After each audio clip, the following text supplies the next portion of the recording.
Hello, dear viewers. Support me by subscribing to my channel and share my video if you like it. And also, make sure you comment your thoughts. Now let's start the video. The nymphs had been more than happy to take up the duty of protecting the legendary tree, which would one day grow from the seed. Harry's own protections played no small part in its security either. Frigga had promised to come visit the nymphs again, and had taken an instant liking to the youngest of the grove, Samantha, who had seemingly taken a liking to Frigga in turn.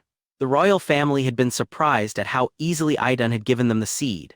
It turns out, she had hoped to get in contact with Bruce again, since Frigga had brought her to inspect and acquire some of the mandrakes a while ago. She had been more grateful for that and the dragon manure than anyone had known, it seemed. So it was that Harry had arranged a mirror for Idun as well to stay in contact with them. Harry was at the workshop a couple of weeks later when his mirror vibrated. Harry quickly suspended the magic he was currently using and picked up the mirror. "Yow?" Harry asked incredulously. "I haven't heard from you in ages. Please, Harry, I've told you before to call me Ancient One. You never know who is listening." Yow reprimanded. "Oh please, you and I both know that you know when you will be overheard and not. I doubt you'd call me on the mirror around all the monks after all." Harry laughed. It had been a couple of months since he's had tea with her. "We do, but I'm afraid my sight is hampered past a certain point in the near future, which is coming up rather fast." Yow said. "Is it time then? Has he arrived?" Harry asked. At their last visit they had been discussing one of Yow's premonitions for the future and the fact that the next Sorcerer Supreme would be arriving soon. Harry knew that meant that Yow had to either retire, which was unlikely, become unable to wield the artifact, which allowed her to see the possible future, or that she would die. Harry did not like that idea, so he had made arrangements of his own. It was why he had rushed finishing the stasis devices after all. "Not yet, but it will happen in the next year or two. Thank you for refusing his request. I can see his destiny is back on the right track." Yow said she had contacted him a couple of months ago when she saw Stephen's destiny diverge. He was an intelligent man and a very good physician. Hill would have put him on a list and had him sign a contract to help him with whatever injury he would receive. Apparently this would have caused other problems later on, so Harry got his name and contacted Fury, who asked Harry some difficult questions but ended up trusting him anyway. "I checked the guy out. He's a great surgeon, but he's got an ego to rival Stark's and hardly seems the hero type. I had no issue putting him on a blacklist. Can I assume it's nearly time when he comes looking for help?"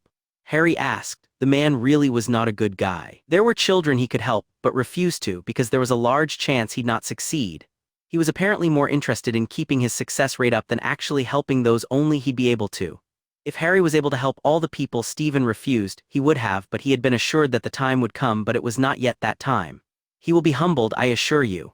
When he is who he will become, you may offer him your assistance. I suspect he might not take you up on your offer at that time, though I cannot see it." Yow said. Okay, you win," Harry said, throwing his hands up. "You can be just as annoying as my old headmaster with your riddles. Is there a reason for your call other than annoying me?" Yow laughed. "There is a reason actually, but I'm sure it will annoy you anyway. I'm calling to remind you that your magic is more concentrated close to you and the planet. You should keep that in mind in the next couple of hours. So you know that something is going to go wrong, but not so much as to affect the timeline if you change something. Does that about sum it up?"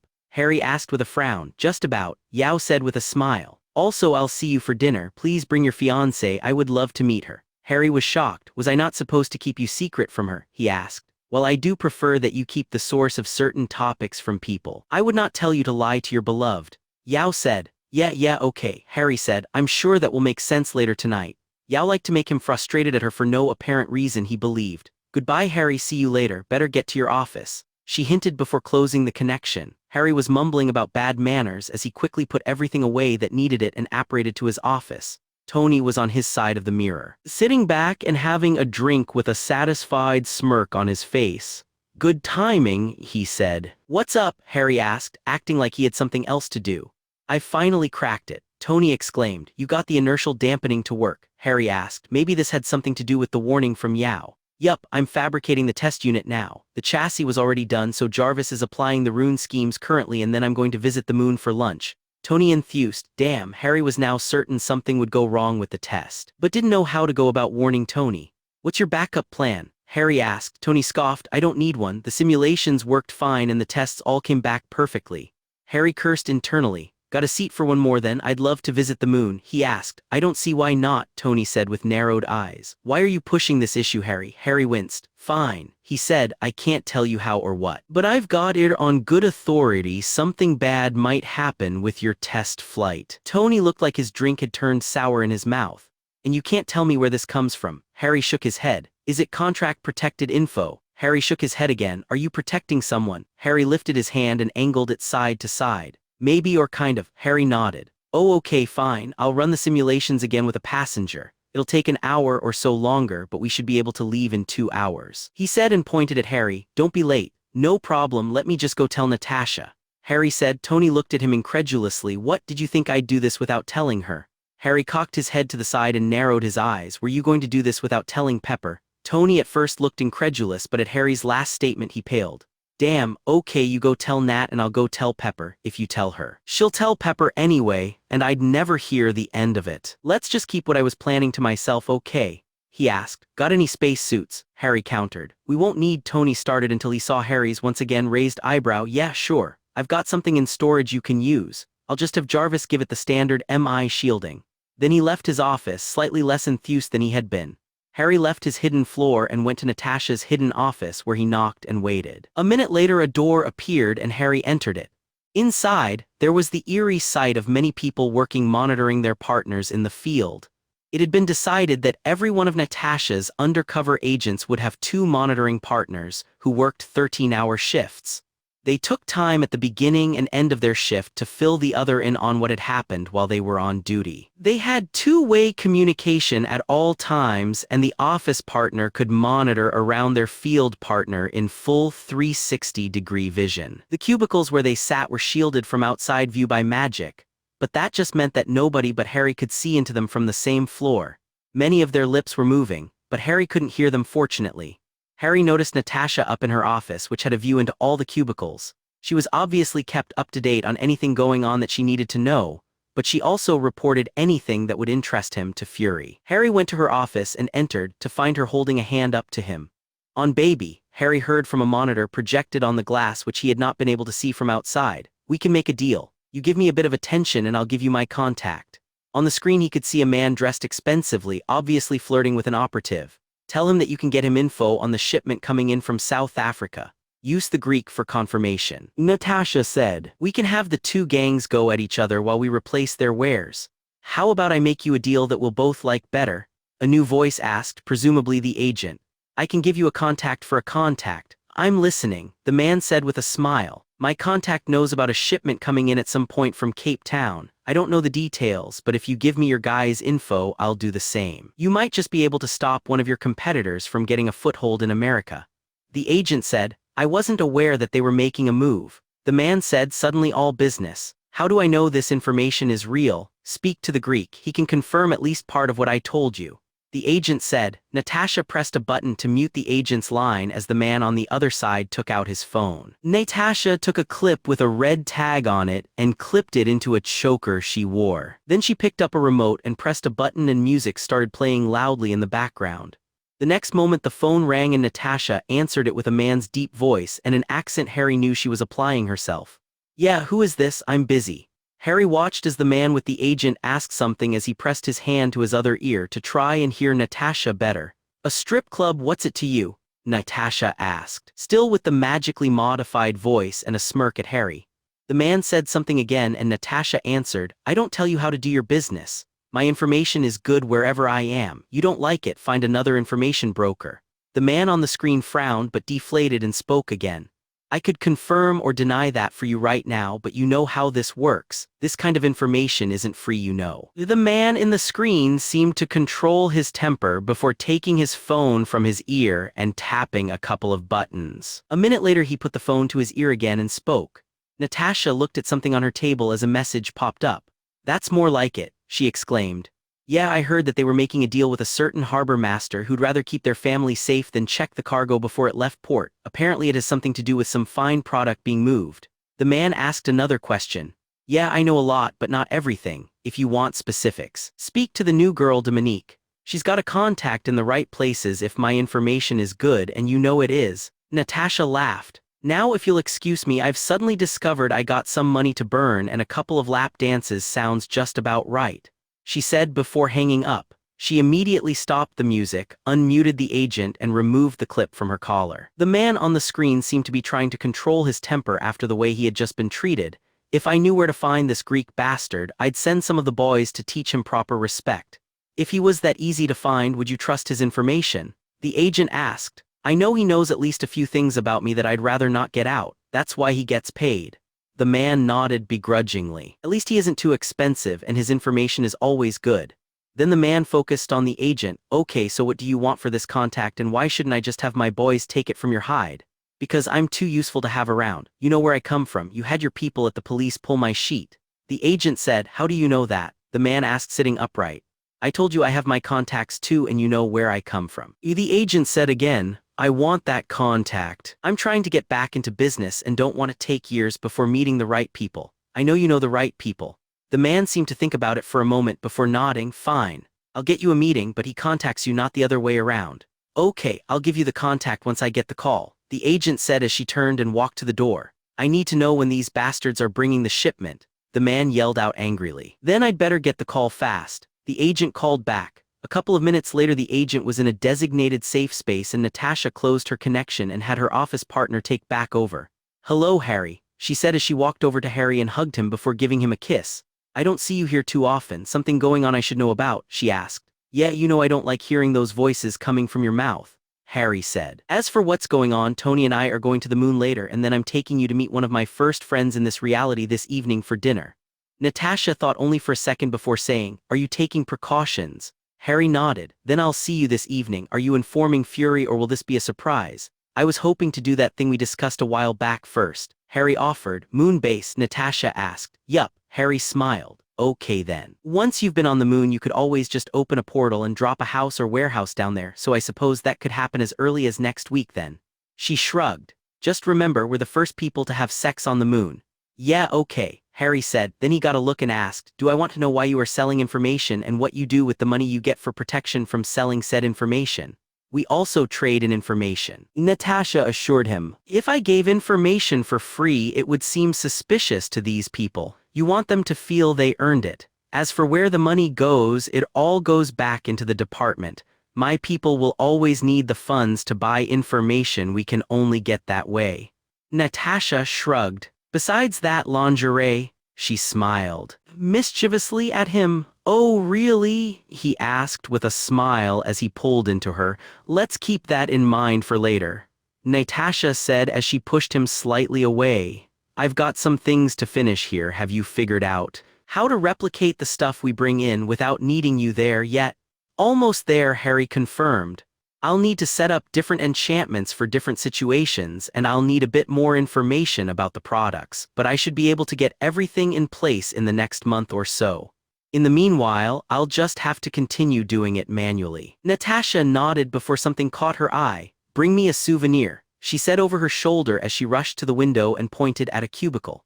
Immediately it popped up on her window and she started monitoring, in case she needed to give the man on the other side instructions on how to get out of one sticky situation or another.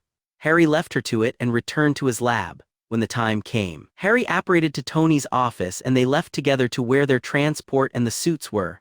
Tony showed Harry how to get into the sleek-looking space suite, which was much more modern than Fury could get on short notice, apparently. Tony simply donned one of his MI Iron Man suits, which was made to withstand the vacuum of space.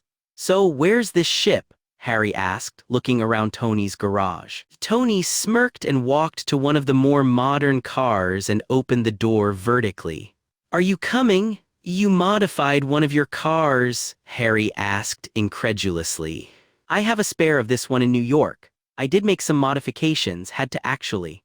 Tony explained and pointed at an orb in the garage. "That's where our air comes from. It uses a couple of the rune portals and transfers fresh air to the car via its ventilation system and for standard thrust in space.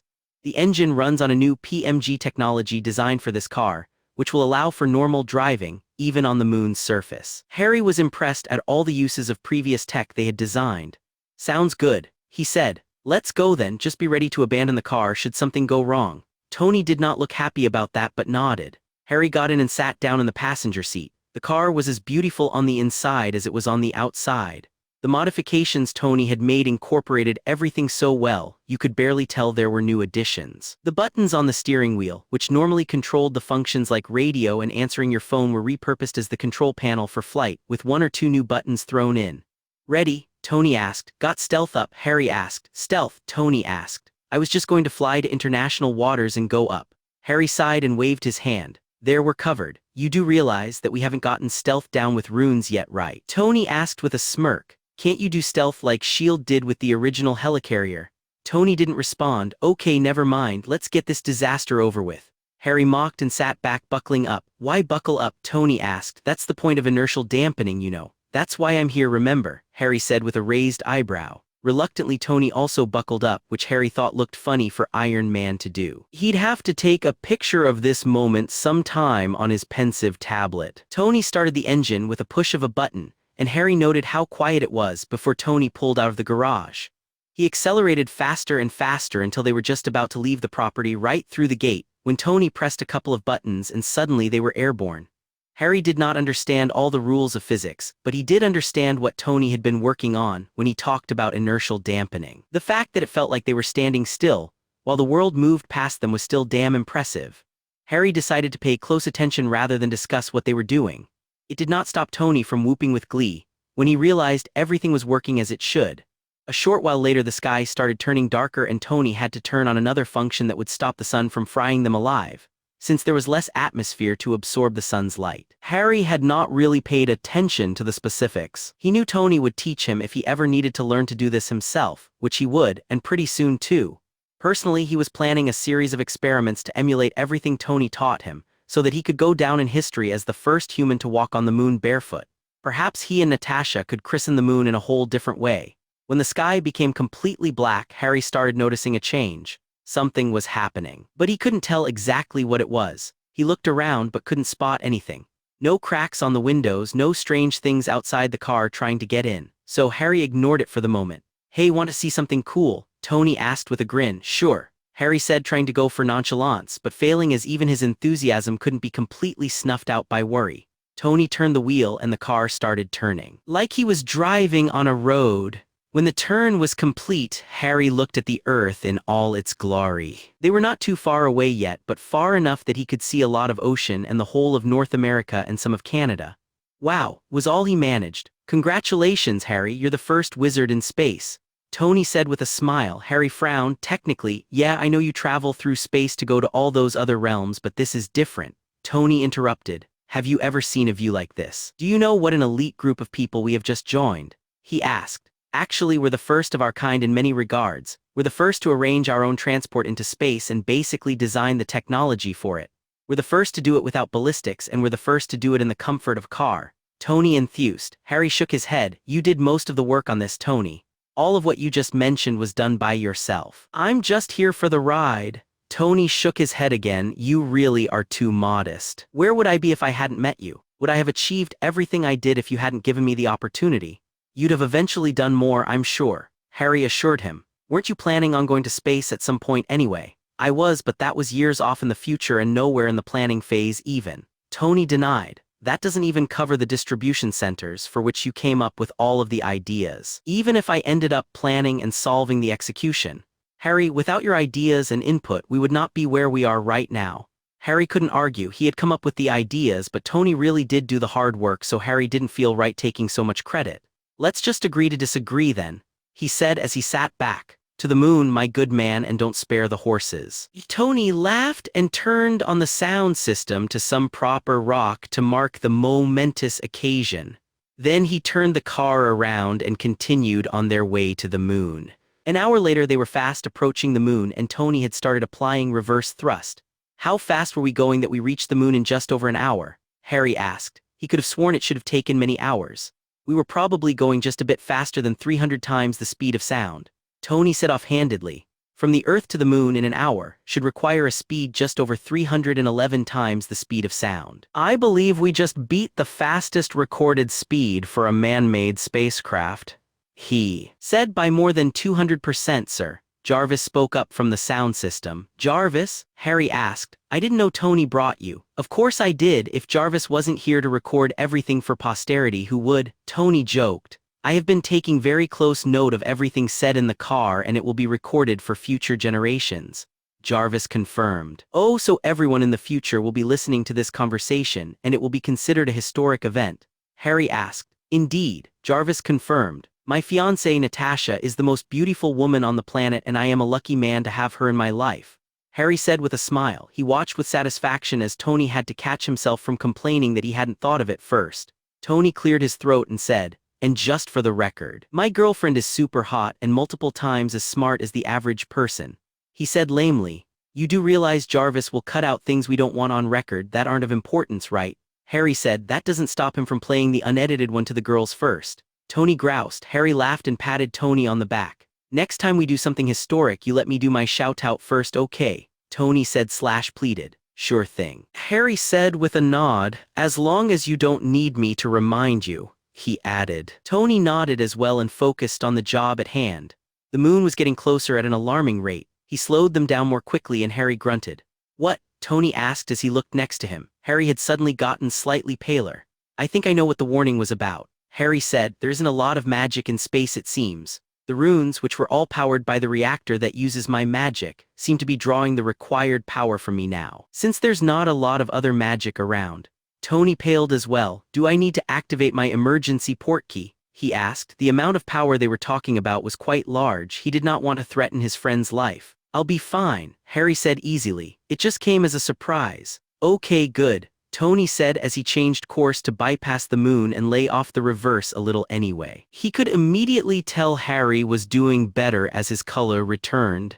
Damn, Tony swore after a bit. What? Harry asked. If we intend to use spacecraft in the future, we can't expect you to be the power source, Tony exclaimed. Harry thought about it for a moment and then asked, why would you need me? You've got the rune portals and a magic channeling generator. Why not simply create a power rod of some kind, or finish your research into runes that store energy? Tony was also thinking about it as they approached the moon more slowly now, but Jarvis spoke up first.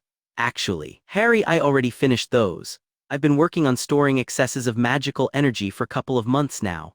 Why? Harry asked. Not that I'm complaining, mind you, but for what purpose did you start storing magic? At first I did it to finish the outstanding project, but then I decided to see how long the magic could be stored, and then I needed to create a new way of stopping the energy from dissipating. It was quite fun to solve the storage issue. So I did it for fun, I suppose, Jarvis replied. I did recently have an idea that it might become useful to us should we ever need to increase production quickly and need an excessive amount of magic. My tests revealed one drawback, though while the energy is now contained perfectly, it will dissipate if transported through magical means. One of the principles of runes and how magic affects magic, so apparition or port keys would nullify the storage devices. Your portals should be fine though. So, you're saying that we could set up a magic storage device on board, and then just have to fill up like with gas? Tony asked. That might work, yes, though we'd have to do some testing to find out how much power is consumed and how much the devices can actually store. As this was a side project, I never tested the limits of its storage capacity. I didn't want to find out what would happen if too much magic in one storage device reached critical mass. Jarvis said. Fine work, Jarvis. I think we've got our next project lined up, Tony said before quickly adding, after we sort out magical data storage and processing. I promised you a body and I intend to keep my word. Thank you, sir, Jarvis said. Harry could almost hear a sigh of relief. It seemed Jarvis was getting excited about the idea of a body as the time drew closer. I tell you what, Harry said. I can still set up a base on the moon and then we can do some testing out in space from there, just in case we cause any explosions. That does sound like a wise course of action.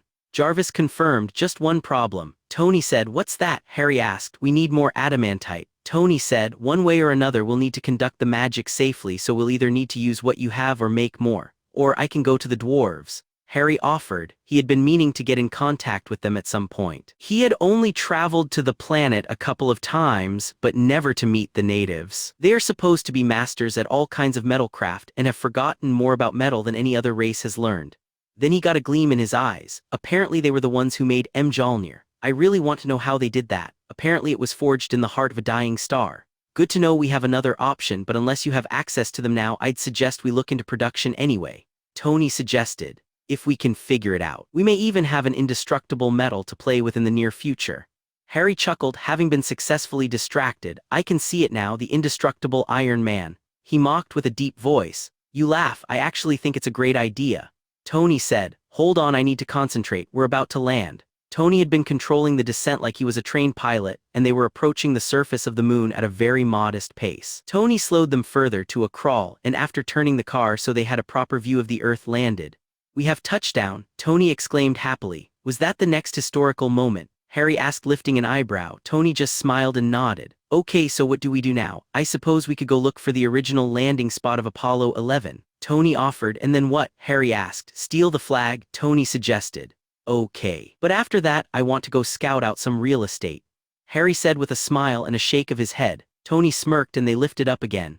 "Where were you thinking?" "I was thinking the dark side of the moon so nobody can see us from Earth," Harry asked. "Couldn't you just hide it like you normally do?" Tony asked as he started flying them over the terrain with a calculating look in his eyes. "I could, but now I'm worried about the magical requirements," Harry said. "Fair enough," Tony said with a shrug. "I'll wait until you figure it out before starting on my space station."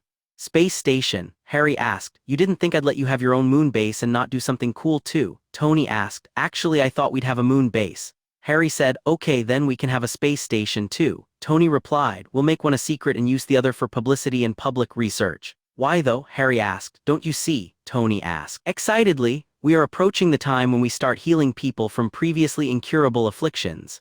Next, we start telling people we can send their scientists to the largest space station ever made for purposes of research and experimentation. After that, we will probably need to start researching things like FTL and exploration. But it all starts with this step. This first journey into space we are on right now is the start of mankind's journey into the unknown. This might be where we start working together as a planet, rather than divided as nations." "Wow, Tony, you've given this some thought, haven't you?" Harry asked with a smile. "Why do you think I was so eager to get started on this? Why I spent months on research and development? I knew we were going to just keep on advancing and I wanted to be in the middle of it." Tony enthused. "You sound like a kid at Christmas. Just tell it like it is. You're having fun and calling it advancement just gives you reason to spend more time on it." Harry chuckled. "Damn it, Harry," Tony whined. "Okay, fine, I'm having fun, but it doesn't mean it's untrue." Harry just laughed and sat back, dreaming of what they might one day achieve. He realized with a bit of pain that his old world finally felt like the past and that his new world had started feeling like home. They touched down back in Tony's garage just over an hour and a half later. Tony had explained that they had to slow down or otherwise burn up on re-entry. Harry had offered to make a portal, but Tony didn't want to expose his garage to a vacuum, so he said he'd prepare a spot for portals for their next foray into space. Harry shrugged and got out of the car. That's when he saw the outside. "What happened?" he asked. The car seemed to be flaking in places and the color seemed burned all over the place. "You think there's no friction in space?" Tony asked. "You do realize there are still particles out there, right? The runes made the body near indestructible, but the paint was going to be affected one way or another." He shrugged. "Either way, this car will probably end up in a museum one day, so I might as well just keep it as is." Harry watched as Tony walked away from his formerly beautiful car, seemingly unaffected by its marred state. After a moment he shrugged, got out of the spacesuit, and followed him up for a victory drink. Tony's suit had simply opened up for Tony to step out of. That evening Harry went to pick Natasha up from the office. She could have taken a portkey, but Harry wanted to surprise her. When he reached her office, it was to see her typing on her computer. "Hey love, no imminent threats to your people, no devious misdirection to put in place," he greeted and asked her with a roguish smile. "Hi yourself," she replied with her own smile as she kept on working. Her capacity for multitasking still amazed him at times. He couldn't hold a conversation and type something completely different if he tried. "I'll be done in a moment. I just need my people to keep an eye on a couple of things tonight and I need to make sure they all know their priorities," she said as she typed away. Harry nodded and went to go stand at the window and watch the many screens. He saw a bunch of people with multiple views in front of them. One large main feed of what was currently going on for their operatives, and multiple smaller ones that the operators were watching. The night operators were arguably less useful in combat situations, but were also experts in human behavior. They watched the interactions of the day and looked for clues and weaknesses in the operative and those they interacted with. Natasha's idea. Every member of her team had a support system and they were all well cared for. "Okay, I'm done," Natasha said as she scooted back and bounced out of the chair. "Hey lover boy," she purred as she threw her arms around his neck and kissed him. When she let go, she asked, "Should I ask who I'm meeting or is it a surprise?" "I can tell you if you want, but I guarantee it will be easier to believe if you met them first," Harry said with a dazed smile. She could still kiss the stuffing out of him. "Okay. What should I be wearing?" she asked, looking down at her work attire, which was a professional pants suit with a couple of standard agent modifications. Harry waved his hand over her and she was suddenly dressed in her favorite jeans and sneakers with a comfortable t-shirt. Casual is fine, he said with a smile. Natasha looked down and smiled at him. Are we feeling amorous? She asked, cupping herself through the shirt. You forgot the underwear again. Why would I add unnecessary things? I am only a man and you are irresistible, Harry said unrepentantly as he took her in his arms again. An hour later, Harry and a fully clothed Natasha arrived at their destination. One of the monks was waiting and opened the door before they could knock. Harry led Natasha to the sitting room where he and Yao usually sat for tea. Indeed, that is where they found the Ancient One waiting for them. Harry decided to greet her properly as they had company, so he bowed and said, Ancient One, I'd like you to meet my fiancée, Natasha Romanoff. Natasha, this is the Ancient One, master of the mystic arts and sorcerer supreme. Natasha nodded. Shouldn't it be mistress and sorceress? She asked in lieu of greeting immediately. You may refer to me however you wish, Natasha Romanova. Yao said. Natasha's eyes flashed for a moment. Before a spark of mischief crossed her eyes. You know the Russian traditions. I'm assuming you did that to prove to me what a name really means. Yao nodded with a smile. You are as quick as Harry said. I am glad he found someone to keep him out of trouble. He is one of the few but one of the brightest lights. We have to safeguard our future. Much of what he has already done has saved millions I saw dying before his arrival. So, what? You're psychic or can see the future or something? Natasha asked curiously. I have means by which I can look into the possibilities of our future. Yao corrected, but my main purpose is to protect this planet from other dimensional threats. Harry has been helping us safeguard our sanctums around the world since he arrived on this planet. The sorcerers of Camertage use dimensional energies much like I use magic. Over the years they have set up protections that create a literal shield around the planet to protect it from people, monsters and demons trying to shift into our dimension from their respective dimensions. Some of them still find ways to bypass the shield, but that is what their order works so hard for. Harry spoke up. I've been adding protections to their Sancta Sanctorum, the places where their order resides. Oh, Natasha said, that made sense. So you're the one that convinced Harry to work with S.H.I.E.L.D. when he arrived. I gave him a clue which I knew he'd figure out. Yao confirmed with another knowing smile. I did see the possibility of you in his future, and I am glad you were able to find each other.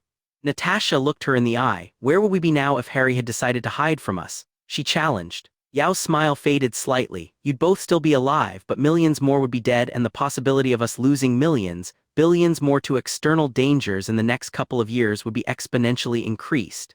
She said. I can only speculate after a certain point because my means of looking into the future is marred by an unknown event in the near future, but I know of one of the dangers which will need you to be at your strongest when they decide to turn their eyes on Earth. Is it Thanos? Natasha asked. Indeed. Yao said, showing no shock. How do you know of him? Harry got the info from Loki. Natasha shrugged. Got a deadline for us. I'm afraid it's outside the scope of what I can see. I can only follow the series of events leading up to it and have certain information that leads me to believe he will have to come to Earth and soon. Yao shook her head. After all, now that the reality stone was out of its vault, Thanos can finally move and he will not wait long to ensure they cannot be taken away or hidden again. Do you get as tired of her speaking in riddles as I do? Harry asked Natasha. I don't know, you're all mysterious a lot of the time. Natasha said with a thoughtful look. I think it's nice to have a woman in a position to do the same to you. Then she turned to Yao. What I'd like to know is why she doesn't give us any more information in the first place. What could telling us do? Harry answered for her. I'm assuming you've taken the course on what to do when temporal artifacts or anomalies appear or occur. Natasha nodded. Exactly, don't interfere. She sees the future only as she herself would experience it and how her actions could affect the outcome of things. So when the future is on a course to have the best results, she doesn't tell people anything because it might affect what they do and that might negate the future she's been trying to bring into being. Natasha thought about it before speaking again. So what you are saying is that we win? Yao shook her head. Like I said, my ability to read the future ends at some point in the next couple of years. I suspect she knows exactly when and why but can't tell me because that will affect what I do or plan. Harry muttered, interrupting the woman. Yao glared at him for a moment before continuing, and because of that I can only affect things for the better up to that point. So you just confirmed that we have at least a couple of years before we need to face Thanos. Natasha smirked. Thank you. You are very perceptive, but so am I, my dear, and I've had this conversation enough times to know when you are digging for information. Yao smiled at her. Natasha was hoping for a reaction to confirm her theory. Oh well, she thought. Natasha straightened and bowed as Harry had. It is good to meet a friend of Harry's. I hope we can become friends as well. Yao bowed back and said, oh, I'm sure we will. Then she gestured to the back area and said, please come this way. We're having our meal in one of the other sanctums. Yao led them to a door and through it to a dining room where a meal had been set out for them. Chinese? Natasha asked. When in China, Yao smiled at her. Surely Harry takes you to other countries for meals. He does, but he usually tells me before he takes us there. Natasha said, did Harry set you up with portals? Actually, Natasha, they already had connections between their sancta sanctorum before I figured out how to make portals. Harry smiled. I actually copied a bit from them to set up the transport rooms we have at EPI. Really? Natasha asked. Why didn't S.H.I.E.L.D. know about this? As Harry put it, until the director had his strings cut, it was better to keep things from the wrong ears.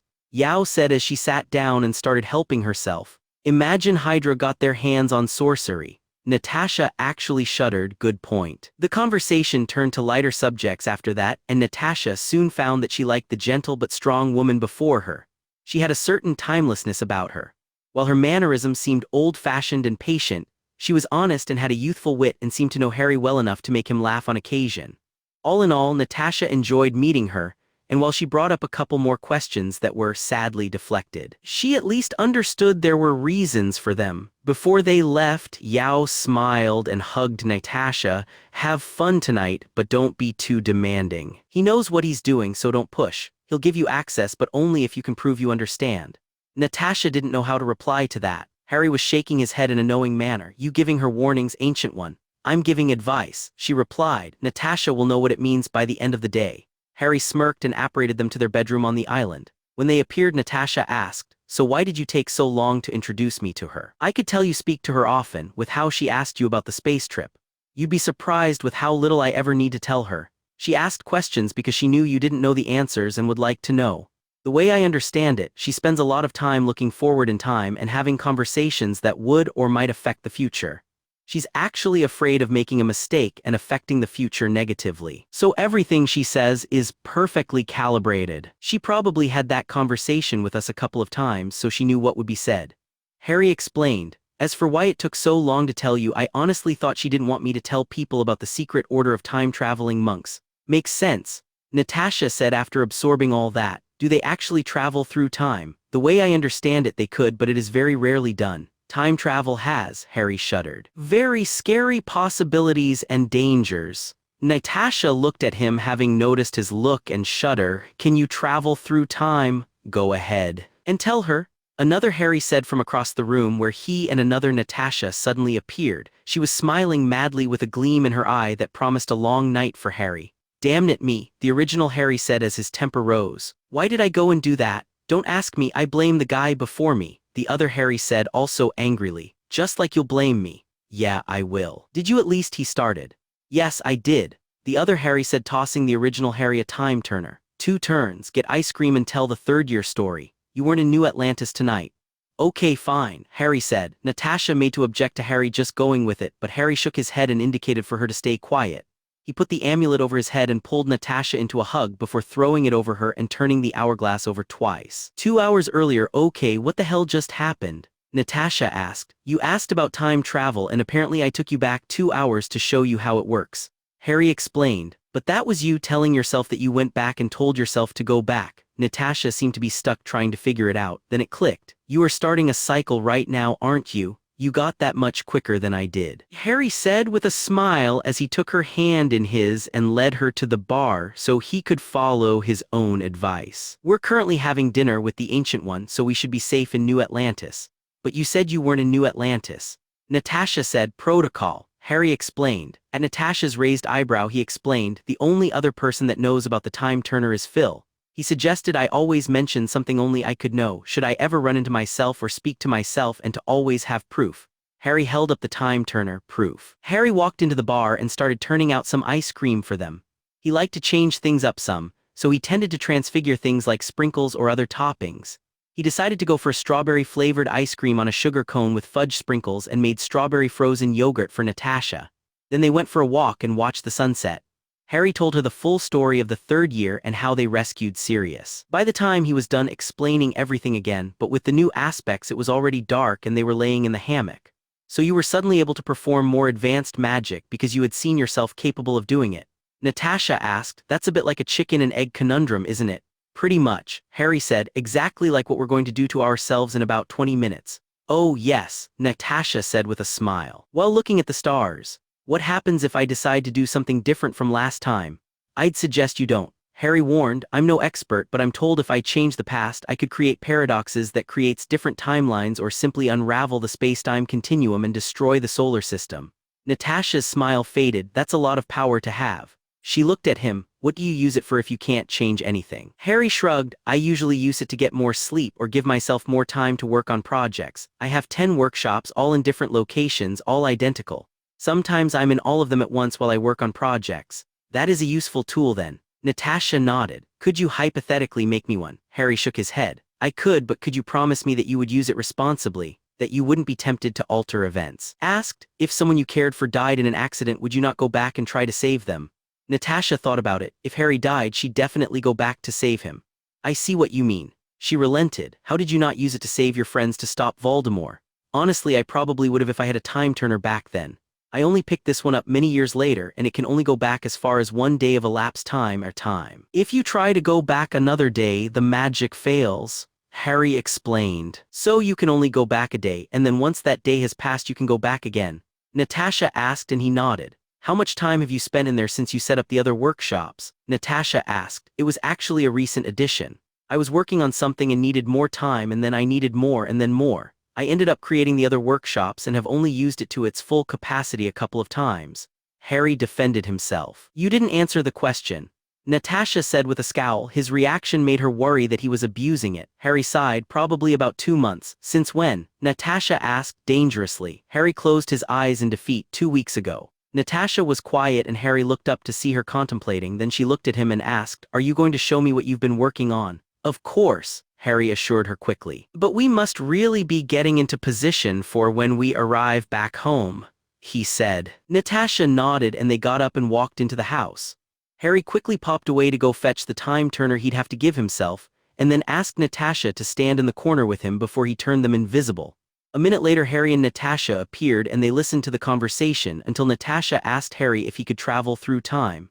Natasha was suddenly hit by the fact that her fiancé was extremely powerful. He had literally just taken her for a stroll through time. She could wait a bit to see what he'd been working on for the last while. First she'd have to ravage him. Then Harry cancelled the invisibility and passed on the time turner and message. They watched as the other Natasha made to object, but the previous Harry stopped her and then they were gone. The moment they were gone, Natasha pounced on her man. The next morning, Natasha insisted he show her what he had been working on. So he took her to his latest magical construction. To say her mind was blown was an understatement. How long did this take you? She asked. Just over a month and a half, Harry said, and nobody. Natasha started. But you knows, yes, well, except for Jarvis, but he's going to be a big part of this. Harry finished for her. Someone had to tell me how to make it after all. We'll need more hardware than I can magically create, of course. And I've been waiting for Tony to finish his research. And now that he's done you'll be telling him about it, or course. She finished. Yes, and I know, but we need it, Harry said. Natasha was looking at what looked like an Insight helicarrier but 10 times larger, more elongated and with way more glass. How did you work on this with 10 of you in different workshops? I'd start making parts and then install all at once. Sometimes there might be more than one of me working on different parts of the ship, but usually it was just one of me. Harry said. Ship? Natasha asked. You thought it was meant to be another helicarrier? Harry asked. At her nod he chuckled. If it was that simple I could have simply enchanted the thing for flight and had it in the air long ago. No, we needed a way to navigate it by non-magical people without having to bond it to a person.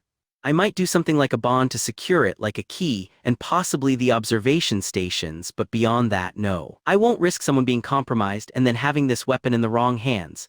This needs Tony's runes because it's the beginning of our space program. This is our sword. What do you mean sword? Fury asked 2 months later as Harry led him to his hidden floor. 2 months for Fury, that is. Harry had been working on the project for almost a year in that same time. I mean, we now have this ship and it has enough firepower to destroy small planets, potentially. Harry said it should be strong enough to destroy our moon, for example, with enough power. How? Fury asked. You'll see, Harry said. Once they reached his office, Harry closed the door and locked it. Then he turned a portal into being.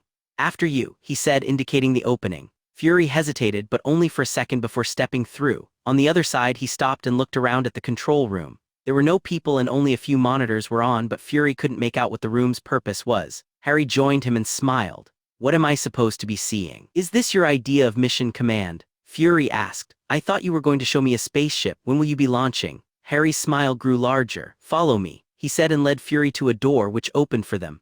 On the other side was what looked like a hangar with a huge floor area and hangar doors on the far side. In the exact center of the hangar was a large car, a Hummer by the looks of it, and next to the car was one Tony Stark. Are we ready? Harry asked. Just waiting on you too, Tony said. I can't believe you had me work on this monstrosity, he said, pointing to the car. It goes against the idea of fast and attractive. It's durable, spacious, and was nice and simple to modify with everything we wanted, so suck it up, Harry said, and stop trying to ruin this moment for me. You're already driving, piloting technically. Tony mumbled. This is your spaceship? Fury asked. Both Harry and Tony smirked but didn't answer. Harry just led him to the car and opened the front passenger door for him. Couldn't you ever try to not surprise me? He asked as he got in. I could try, but I suspect I'd fail. Harry laughed as he got in the back seat. Tony, in the meanwhile, had jumped into the driver's seat. I'd say buckle up, but it's unnecessary, he said before starting the motor and smiling like a maniac while activating some of the controls and taking off at a decent clip. Do your thing, Harry. Harry smiled along as he waved a hand in the direction of the door and pressed a remote control button as they approached the hangar doors. The doors started opening and Fury saw only darkness through them. What the hell? He screamed as they suddenly accelerated faster than Fury thought possible, and in no time they were out the doors and into the void. He had braced himself instinctively once they started accelerating and especially when they shot out the door, but only now realized there was no need as he hadn't felt a thing and they were still apparently flying out into what appeared to be space. Where are we? He asked as he peered out the window and saw more stars than he ever had in his life. Welcome, Director Fury, to Sword, Harry said as Tony turned them around and Fury could finally see the massive spaceship. Fury could hardly believe his eyes. He was looking and still couldn't believe it. As they flew over the edge of the ship to what appeared to be the top of the ship, his eyes narrowed. Are those the Insight carriers? Harry finished for him. Yes, they are. They were doing us no good down on Earth and I needed them. Who gave you permission? Fury asked dangerously. Who could stop me? Harry countered. Until now you'd forgotten that they'd existed, hadn't you? You put a fidelius on specific knowledge. Fury asked. How long have you been able to do that? Harry shrugged. Technically the fidelius was on everything in that base. Since all records and memories pointed to that specific location, we lost the knowledge of the carriers. Fury finished. Fair enough, he groused. I'm assuming I'm here for a demonstration of some sort, and don't think I've forgotten that you've somehow parked a giant spaceship on the dark side of the moon. I'll need details on how you did that little trick. Tony spoke up. Well, when I cracked rune-based propulsion and magical flight became a possibility, Harry decided to join me on my first flight into space. That's when he told me about that little project of his, he said as he pointed to the surface of the moon. Fury leaned forward unnecessarily as Tony steered them toward the bump, which soon became a house and then a warehouse and then a full-blown biodome as they drew closer. What the hell is that? He asked. Welcome to EPI's secret lunar base, Harry said grandly as Fury inspected the buildings he could see in the dome. Is that a garden and a fountain? Fury asked incredulously as he looked through what looked like glass. I thought it might be nice to have a picnic on the moon. Natasha really enjoyed it. You would not believe how great the view is when the moon is full on Earth, Harry said with a smile. He and Natasha had enjoyed becoming the first for many things on the moon. There was also the hope that bringing life onto the moon would help generate magic that we could then use to power some of the necessary magical systems. It doesn't seem to work that way. We'll crack it eventually. Let me get this straight, Fury began. You've established a base on the moon and started your own space program in the last couple of months. Is that about right? He asked incredulously again. About, Harry said, but wait, there's more, Tony said with a smirk. How are we on time, Tony? Harry asked. We've got a bit, but I'd suggest we get into position soon, Tony said seriously. Fury did not miss the shift in mood. What's going on? A demonstration, Harry said. Then he went quiet as he looked at Tony, who nodded and steered them back to the sword ship. This time Fury noted them flying through what looked like a bubble into the hangar. Harry noticed the look and explained. Modified bubblehead charm. Allows physical objects through, but maintains cabin pressure. Fury nodded as he watched the doors close behind them. When they had parked the Humvee, Harry seemed to be in a hurry all of a sudden. Come on, I'm giving you the tour before we need to be in position. Right? Harry asked Tony. Should be just enough time. Tony nodded, checking his watch again. Jarvis, please let us know if we need to start worrying, Harry asked. Of course, Harry. Jarvis said politely but followed it up cheekily with, "If you're late, I'll just align it so long and spare you the trouble." "Don't you dare, I'm saving that for Nick here," Harry exclaimed mock angrily. Fury just glared at Harry. "I hope you're not expecting me to know how this contraption works." Harry just smiled and continued on your left here you have the bunks and suits for guests and senior staff or brass," he pointed out. As he went he pointed to the multiple facilities, the large amount of windows, the elevators, training facilities, enchanted ceilings, and where he planned to add certain features. But he had left a large portion of the ship unplanned so that whoever took charge could plan the rest of the ship's general layout. After showing Fury the deck where the flight controls were, he took Fury to the engine room. It was locked behind very heavy doors, which appeared out of nowhere. It was a large room with multiple nodes all over the place. There were racks with what seemed to be plastic boxes that radiated with soft light. Some were mounted on nodes that looked like they were meant for propulsion and other functions. Fury watched as Harry levitated two of the boxes from their location on the shelves and mounted one on a blue node marked PD and the other on a red node marked BFG. "Is that?" He started with a wide eye. "It means what you think it means, and if you ever played the game, you know how much energy such a weapon uses. This one can do more, but it's currently limited to the amount of power contained in the Magic Storage Containment Shells, or MSC shells." Tony explained, "This is our power storage facility. Harry calls it an engine room because without this room there is no power on the ship and thus no flight. I thought magic was an endless power source." Fury asked confused. "I generate magic, but it seems it's more concentrated on the Earth. Odin is of the opinion that it has to do with the amount of life on the planet. Life and magic kind of go hand in hand." Harry explained, "Either way space does have a bit, but it's nowhere near enough to power a ship like this, so we relied on one of Jarvis's latest inventions. Technically, Master Stark started the project, but I finished it when he saw no further need for it," Jarvis corrected. "I don't mind sharing credit with you, Jay," Tony said with a smile. "I can give you 12% of the credit.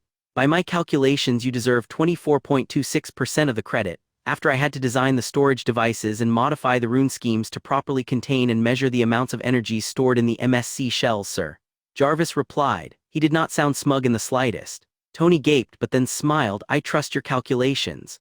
Tony was very proud of the AI. He had advanced so far that Tony could no longer think of him as only a machine. He was genuinely a person in his mind. "That doesn't mean that I'll ever admit that you're smarter than I am," he added flippantly. "Of course not, sir. You did think to start the project and hand it to me when you couldn't finish it after all," Jarvis joked. Tony just laughed as Harry opened the door and led them out again, before sealing the door and making it vanish. Standard security. The engine room is in a pocket dimension as well, to ensure nobody can scan and aim for it if we're ever in battle. The conduits are also shielded by magic for the same reason. This ship does not just rely on runes, and I needed to enchant a great deal of it myself.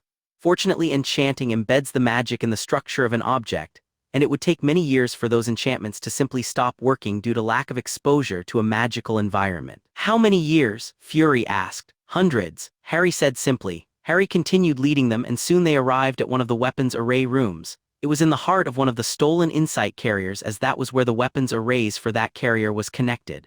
"Welcome to the Heart of Sword," he said. "This room is connected to the entirety of one of the insight carrier's weapon systems. Those, in turn, have been retrofitted with many new devices. Things that I've been working on for a long time and couldn't hand out due to their sheer destructive capabilities, some of which even came with me from my old world. You will recall that I was working to kill the man who was seemingly immortal," Harry asked. "Voldemort," Fury nodded. "Exactly," Harry confirmed. "Let's just say I've had a long time to work on destroying things. You never did say how you ended up killing him," Fury said. "You don't want to know," Harry said with a shudder. Fury dropped the subject for now. "I'm already giving you a really cool weapon," Harry said as he seemed to rally himself with some visible effort and a bit of a smile. "It's time we get this party started," Tony said, having checked his watch again. "Okay," Harry said with his smile in full bloom again. "Director, if you would please step into the control console," he said as he pointed the director to the center of the room where there was a semi-rectangular pedestal surrounded by a rail that went almost all the way around.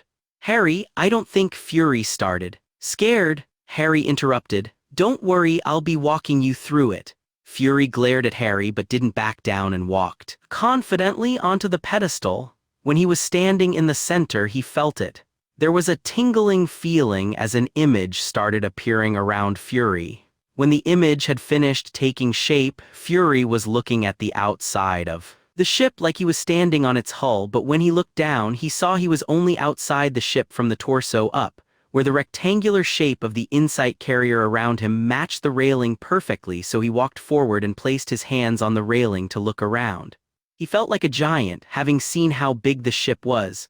"This is impressive," Fury said. "I can feel a connection to the weapon systems, and it's like they are moving where I want them to." As he said it, he watched as the little turrets moved at his merest thought. "Very good," Harry said. "We'll be changing your view a bit. I want you to watch the red line and try to follow it with your eyes." A dot appeared in front of Fury and started drawing a line towards something in the distance. "What is that?" Fury asked. Suddenly he could see it as if he had traveled. But looking down, he was back at the ship.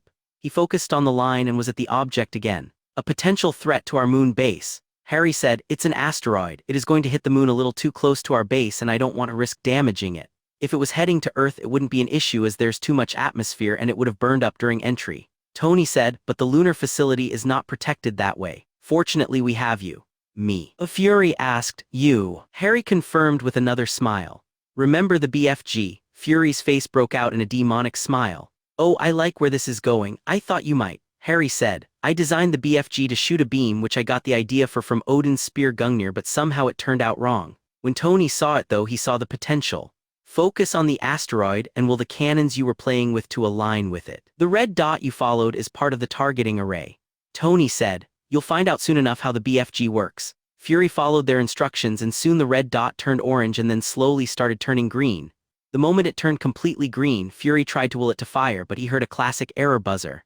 "Sorry Nick, but this is not as simple as point and click. The BFG is ready to fire, but this is a 3-man key system." Tony explained. "Tony and I must press and hold a release switch to allow you to fire. This is part of the protections on the system." Harry said. "When this ship is fully loaded out, the captain will have a final key which activates the weapon systems, but for now that's bypassed." "When can I fire?" Fury asked impatiently. "Harry and I are using our own monitors to see where you are aiming," Tony said, ignoring the question. "This way we can ensure from different angles of the array that no friendlies are in the line of fire, and that is backed up by a portion of AI Jarvis wrote for the ship." "Wait, Jarvis wrote an AI?" Fury asked. "I did," Jarvis spoke up. "It was necessary as I will be doing something else in the near future. Mr. Stark will need a replacement system that works as well as I did." "Not easy, is it?" Tony asked. "Not easy at all," Jarvis admitted. Tony preened. "It took me days." Tony sagged again. Fury was getting impatient. "Well, what do your systems say? Are there any friendlies in the way?" he asked sarcastically. "What is the range on this thing anyway?" "It can go quite far," Harry piped up. "We haven't tested it yet, but I imagine it can go a couple million miles." Tony said, "Which isn't far when you're talking about the size of the solar system."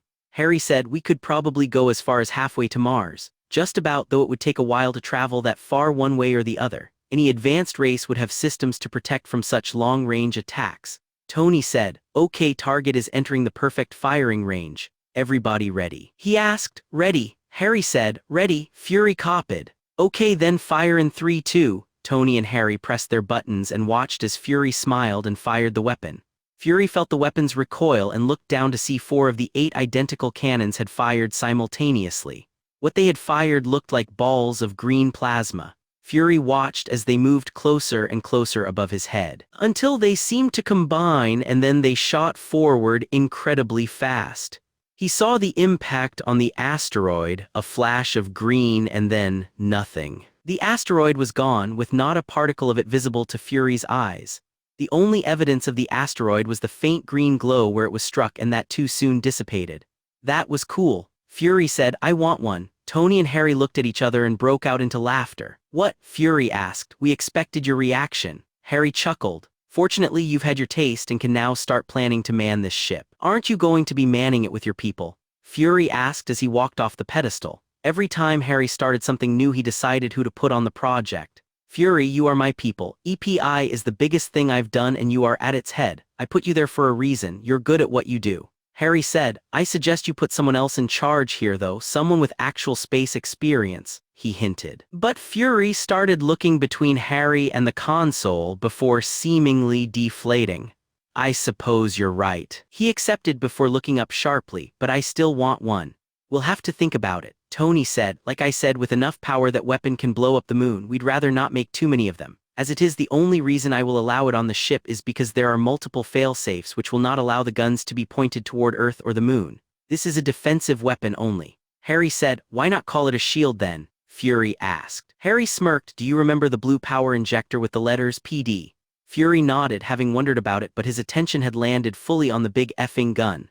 That was in case something went wrong and you missed the target.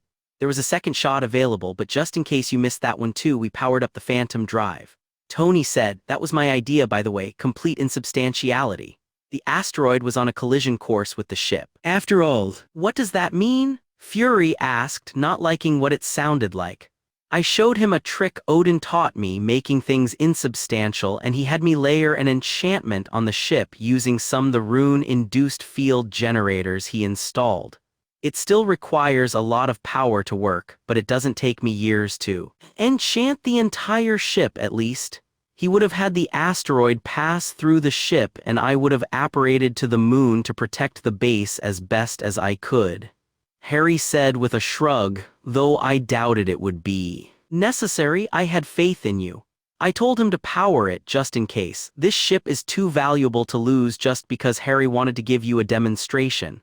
Tony said. Fury nodded at Harry in thanks for his faith in him and asked, "And what about threats that make it past your defensive weapon?" "They get to deal with the Avengers," Tony said confidently. "What else?" A month later, Harry was in his lab working on a project for a new colleague of his, a certain Reed Richards, who had decided to help Tony on his space station project after he had finally gotten Harry to return the man's calls. Harry hadn't been ignoring the man on purpose, but he'd been busy. Harry was currently working on an enchantment that would permanently keep a transfiguration up and turn his friend, Ben Grimm, back into a man from some sort of rock creature. The idea was that he could switch it off and on as necessary. He was still struggling with it when his mirror activated immediately to an incoming call. "Sorry for using the emergency contact, sir, but we have an immediate need for your help," the interim head of SWORD, Abigail Brand, said. Harry didn't wait. He dropped the magic he was channeling and activated his portkey to the SWORD ship. Named Midnight after it was given its camouflage capabilities and hid itself in the darkness of the night perfectly. "What do we have?" Harry asked as he appeared on the command deck, where several feeds showed a strange image of some sort glowing blue rock having apparently appeared in the middle of a town. People were lined up next to it with their phones out and staring. "We've requested SHIELD personnel to go and help," Agent Brand reported, "but we have no idea where this thing is coming from." It shot up out of the nearby forest of a small town in Missouri and seemed intent on an exponential expansion when it suddenly stopped.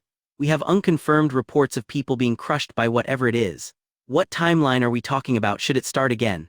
Fury said as he jogged into the control room. Brand seemed to scowl at Fury, but a nearby tech spoke up in a panicked voice. "If it picks up where it started and continues without stop, we're talking hours before the entire planet is covered.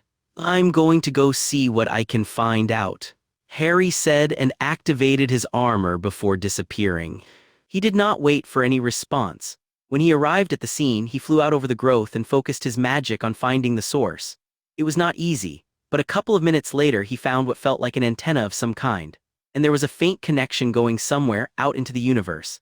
Harry cast a bombardment hex in the direction he felt the connection, and the stone glowed for a second before suddenly growing on the spot where it had impacted. Harry activated his mirror as he flew out of reach when the stone came a bit too close and called for Brand. "It's extraterrestrial. This is an attack, and whatever was feeding it energy stopped. I don't know why, and I can't follow it back to its source. The connection is too weak. I'm going to try and block it if it starts again." "Any chance of destroying it?" Brand asked. "I tried. It seems that whatever made this runs on pure energy. My power made it grow." Harry said. "Understood," came Brand's response. "Please open a portal to the throne room in Asgard. Your brothers are waiting for you to come assist." Harry scowled. "Why did you have to go tell them?" "I'm sorry, sir, but you have been classified as our most valuable asset. Whenever possible, we will arrange backup for you. Agent Romanoff is on standby should you require her as well," Brand said shamelessly. Harry groused but opened a portal anyway. Thor and Loki flew out on the royal carpet, fortunately, as Harry did not want to levitate them along. "You've been briefed?" Harry asked after casting privacy charms on them. "We have," Loki said as he looked around with a sense of urgency. "Do you know the source?" Harry pointed straight down. "There's a connection of some sort down there. I'm going to try and block the energy if it starts again. My magic only gave it energy." Loki nodded and started focusing his eyes over the scene. "Those people need to leave. If you fail to stop it, they will be killed." Just as he finished saying it, A large aircraft appeared over the town with EPI written on the side and a golden phoenix behind it with its wings lifted up above its head. Harry recognized the bus. It lowered to the ground and opened a large door on the rear. "May I have your attention? This is Agent Phil Coulson of S.H.I.E.L.D. We have been tasked with evacuating the area from an unknown threat. Please allow the agents to show you to a seat and we will take you to safety." As Phil spoke, agents started streaming out of the aircraft. Harry presumed they were porting agents in to help. He was soon focused on his task again, and Thor asked, "Should I not attempt to destroy this? Mjolnir will not be stopped and can find its center and destroy whatever is feeding it power." He finished confidently, "You can try, but I'd rather you don't give it more power while the civilians are still around." Harry said. Thor scowled, but nodded, and they watched as the people were escorted away to the aircraft. "Fox," Loki suddenly exclaimed. "You should call him. He's good at following connections, right? Just because Fox has done it before doesn't mean he can do it whenever he wants and with all kinds of connections."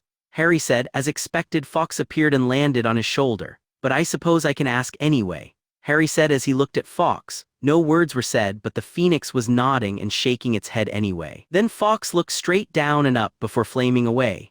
"Okay, so he's going to try and follow the energy and come back if he has any luck. If he does come back before this starts again, we can go to the source to stop it." They all waited, but before Fox could return and give them good news, Harry felt a surge and he instantly lifted his hands and put up a shield. He may as well have done nothing as the energy flowed around the shield and started feeding the rock from a different location. "Damn, there's no blocking this," Harry yelled as he looked around to see the last civilians enter the aircraft and watched it lift up just in time to avoid being overrun. Harry was about to start trying to track the energy himself when Fox reappeared with a triumphant but urgent cry.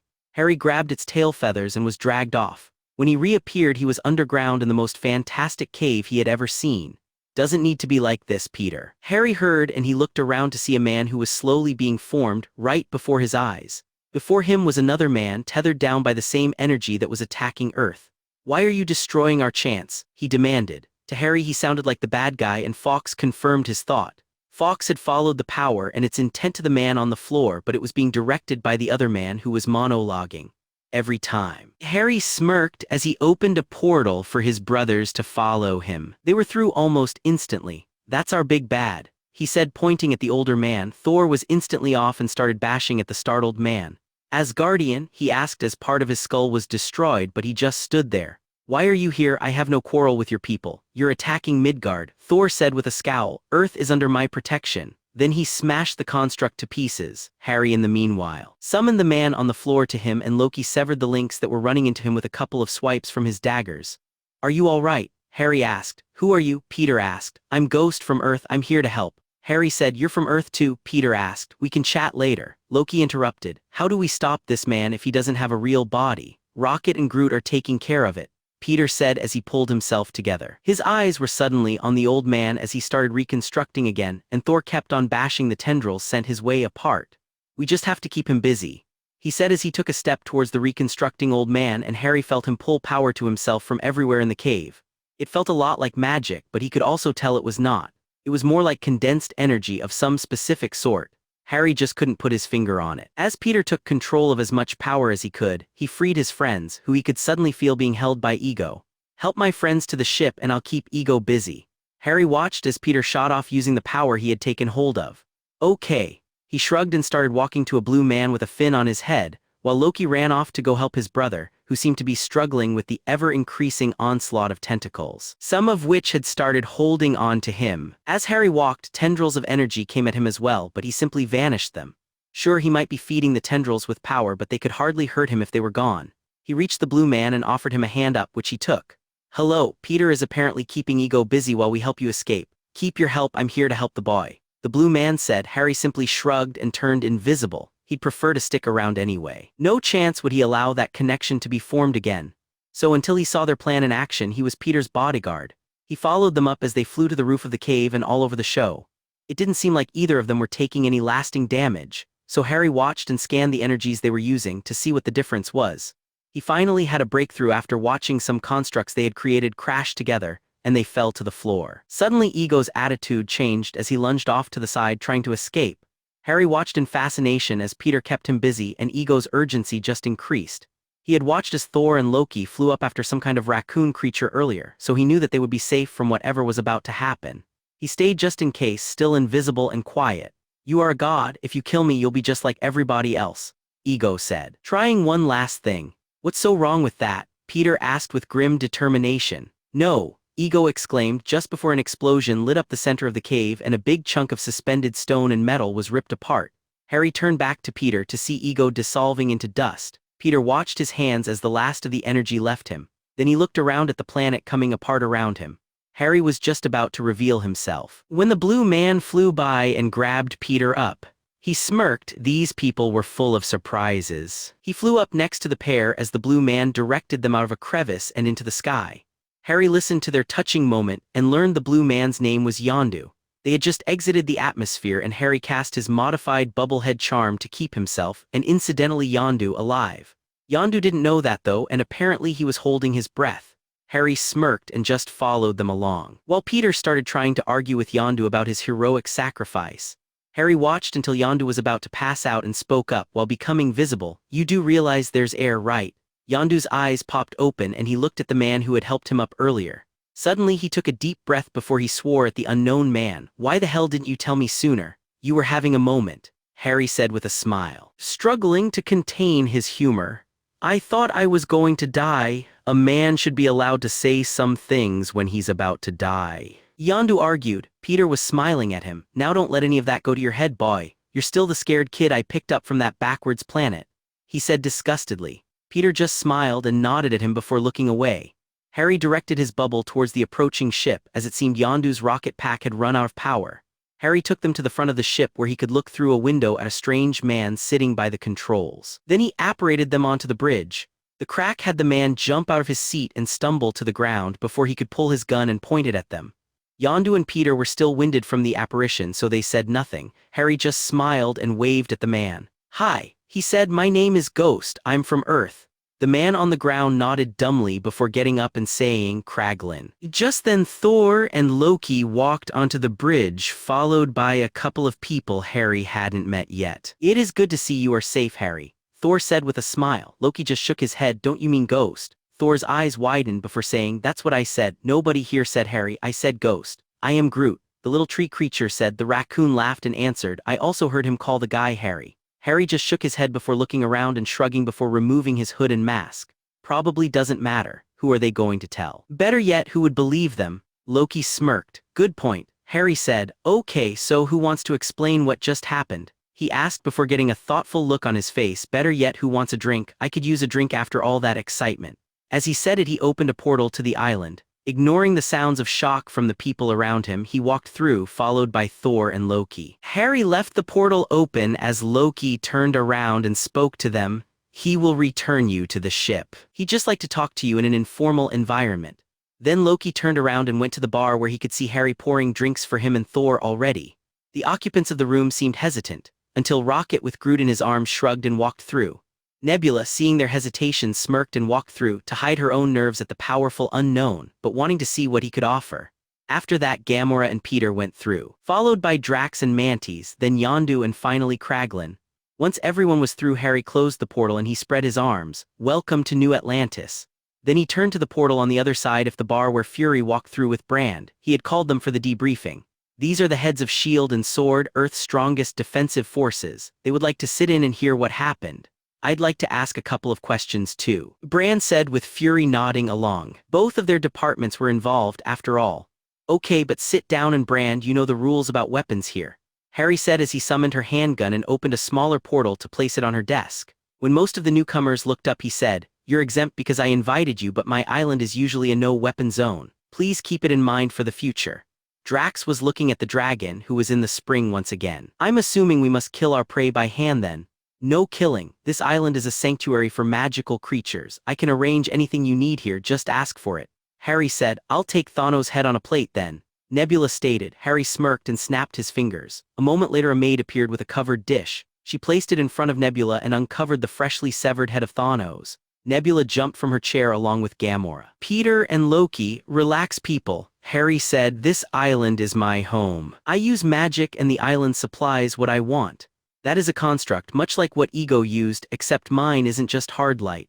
Hard light? Brand asked as she and Fury walked around the bar to look at the head of Thanos. It would be useful to know the face of the enemy after all.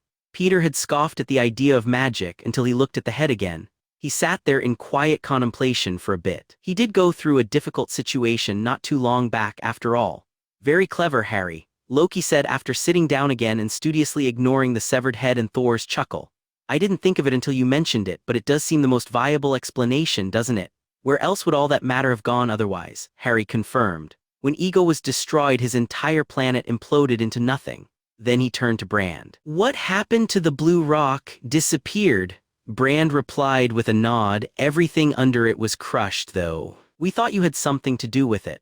I did basically nothing, Harry denied. They saved the day, he said, pointing at the newcomers. It's what we do. The raccoon spoke up. We're the Guardians of the Galaxy. Is that a recognized organization? Brand asked. We're more like a group of traveling heroes who take pay. Rocket said, and food and drink now that you mention it. He looked at his shoulder where Groot sat. I am Groot. Groot said, yeah. Can you get rid of the head first? Groot doesn't think it's appetizing. Rocket said. Harry vanished the head with a wave and asked, what can I get you? He'll have water, clean preferably. Rocket said, I'll have whatever is good and strong. Harry got Groot an ever-full pitcher of water and poured Rocket a fire whiskey. The pitcher won't run out, so go nuts, Groot. The pool's water is also clean, so take a swim if you want. The drink is fire whiskey. Watch out, it's got a kick. Rocket downed the glass without coughing, looked at the glass appreciatively, sighed and pushed the glass forward. Don't get me wrong, Magic Man, it's very good, but it's not strong. He challenged. Harry just smirked and poured him a small one of the Asgardian variety. If that's what you want, I can give you strong. Just don't blame me if your liver decides to die, he said as he pushed the drink to the creature. And my name is Harry. I'd appreciate it if you used it. Since you know it. Rocket took the drink and sniffed it before he lifted it to his lips and took a small sip. That's more like it, he said with a contented sigh. The name's Rocket, keep these coming and we'll be good friends in no time. Rocket looked to the side as Thor blew out a gout of flame and smirked at him. What's he drinking? Same as you. Harry said, there's a trick to making the fire. Ask Thor nicely and he'll show you. Then Harry turned to the rest. Peter was looking at the selection critically until he saw the tap. Is that cola? He asked, pointing at the sign above the tap. Coke, actually, Harry confirmed. I get tired of bottles and cans, so I set up a limitless supply. He picked up a glass and walked to the tap. He filled the glass with ice first and then topped it up before returning and putting the glass in front of Peter. Peter, right? He asked. I'm known as Star-Lord, but my given name is Peter Quill. He confirmed before taking a sip. He closed his eyes in pleasure. You have no idea how long it's been since I've had a proper Coke. Been off-world long? Harry asked. He noted Brand and Fury paying strict attention as he started the coffee machine. He knew they would refuse anything else at this point. Yondu spoke up after a sip of his own fire whiskey. We picked him up 26 years ago for Ego, but decided to keep him when we found out what Ego was doing to all his other kids. What was he doing? Harry asked. And they didn't have the power he wanted, he killed them. Gamora said with some disgust. Impress me, she told Harry, indicating the bar. Not a threat we're unused to hearing. Nebula spoke up before turning to Harry. I'll have something strong and fruity. She was still bitter about the unripe fruit from earlier. Harry smiled at her. 2 Bahama Mamas coming up, he said as he set to work putting together their cocktails, with enough for someone else to try if they wanted. He didn't know why he liked the drink so much, but he planned on making rum the next elemental drink he made so that he can use that for the drink. How are you two related? Harry asked, pointing between the 2 sisters. We were both adopted, Gamora said, by Thanos. Nebula confirmed, just after he culled half our world's populations. Harry paled. Does he do that often? He asked as his magic took over what he had been doing with his hands. When the drinks were done, he decided to have one himself and poured himself a glass too, after handing one to each of the sisters. When Nebula looked at her drink and the straw suspiciously, Harry put his own straw in his mouth and took a drink. Nebula followed his example, and if her surprised expression and the fact that she quickly took another sip was anything to go by, she enjoyed the drink. Gamora decided to answer his question after a sip of her own. It's his crusade. He intends to kill half of all living creatures. He thinks it will restore balance to the universe. Harry was shocked but took a deep breath and looked at Brand. I'll be coming to midnight in the next week to give you a rundown of the remaining weapons' functions. I can't have you unable to use everything we have, he said as he placed her coffee in front of her. He'd been keeping some of the more destructive weapons back from her, because he wanted to have them use the ART room and train with and get used to the less lethal weapon systems first. The BFG was supposed to be the last one, but he suspected that he'd have to ensure they were able to at least use the thing. Then Harry turned to Fury with his coffee. Bring yourself and a group of trainees along. While we don't have them now, I suspect we'll need some people trained in the use of these weapons in case we start putting some guns on the ground. Better to have a gun and not need it than need it and not have it. Fury said seriously with a nod. He had hoped Harry would see reason. He also wanted to fire one of those big ones again.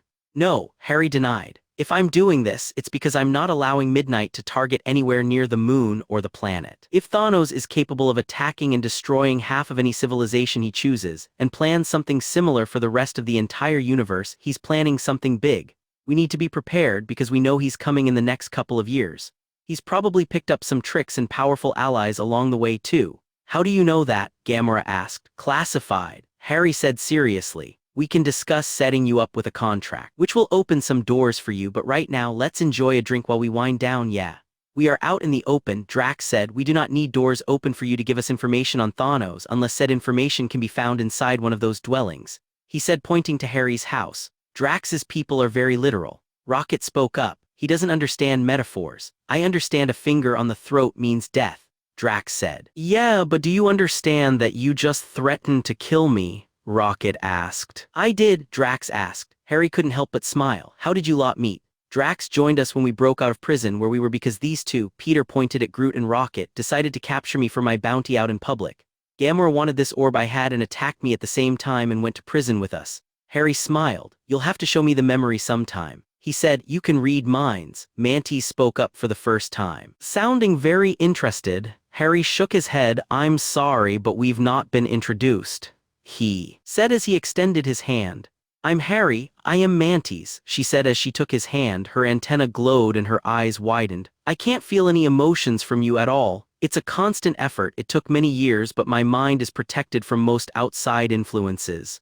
Harry replied, Mantis is empathic. Gamora said, what are you? Complicated, Harry said. So you read emotions. Is that the extent of your power? No, I can also alter emotions and ease a troubled mind for a short while.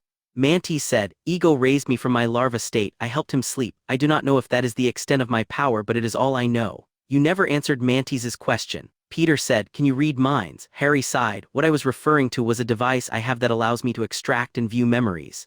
He said. He opened a portal and retrieved the pensive tablet from his desk, where it constantly showed a picture of Natasha in full combat gear kicking ass.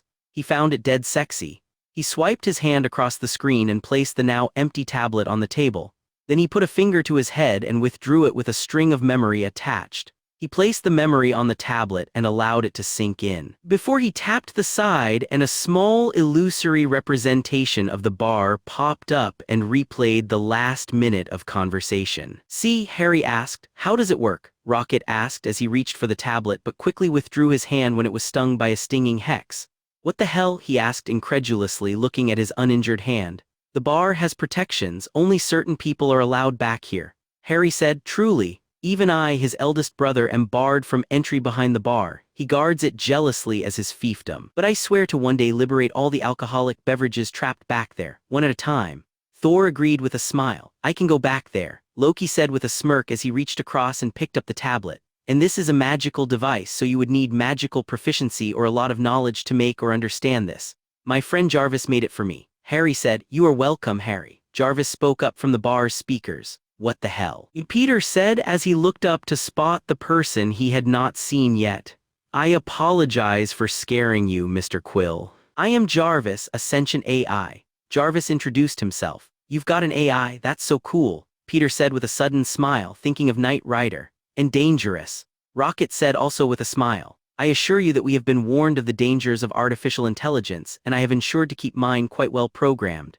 Its core systems have multiple layers of protection, and only a more sophisticated AI will be able to hack or corrupt it. Jarvis informed them. Is that even possible? Peter asked, confused. Can one AI make another without it being a copy? I am a bit more than just an artificial intelligence, and if our plans continue as they are, I'll have a body of my own in the next couple of months. Jarvis said proudly. Jarvis is unique. He's been working with magical knowledge for a while, and it started altering him to the point where I believe he's achieved true sentience.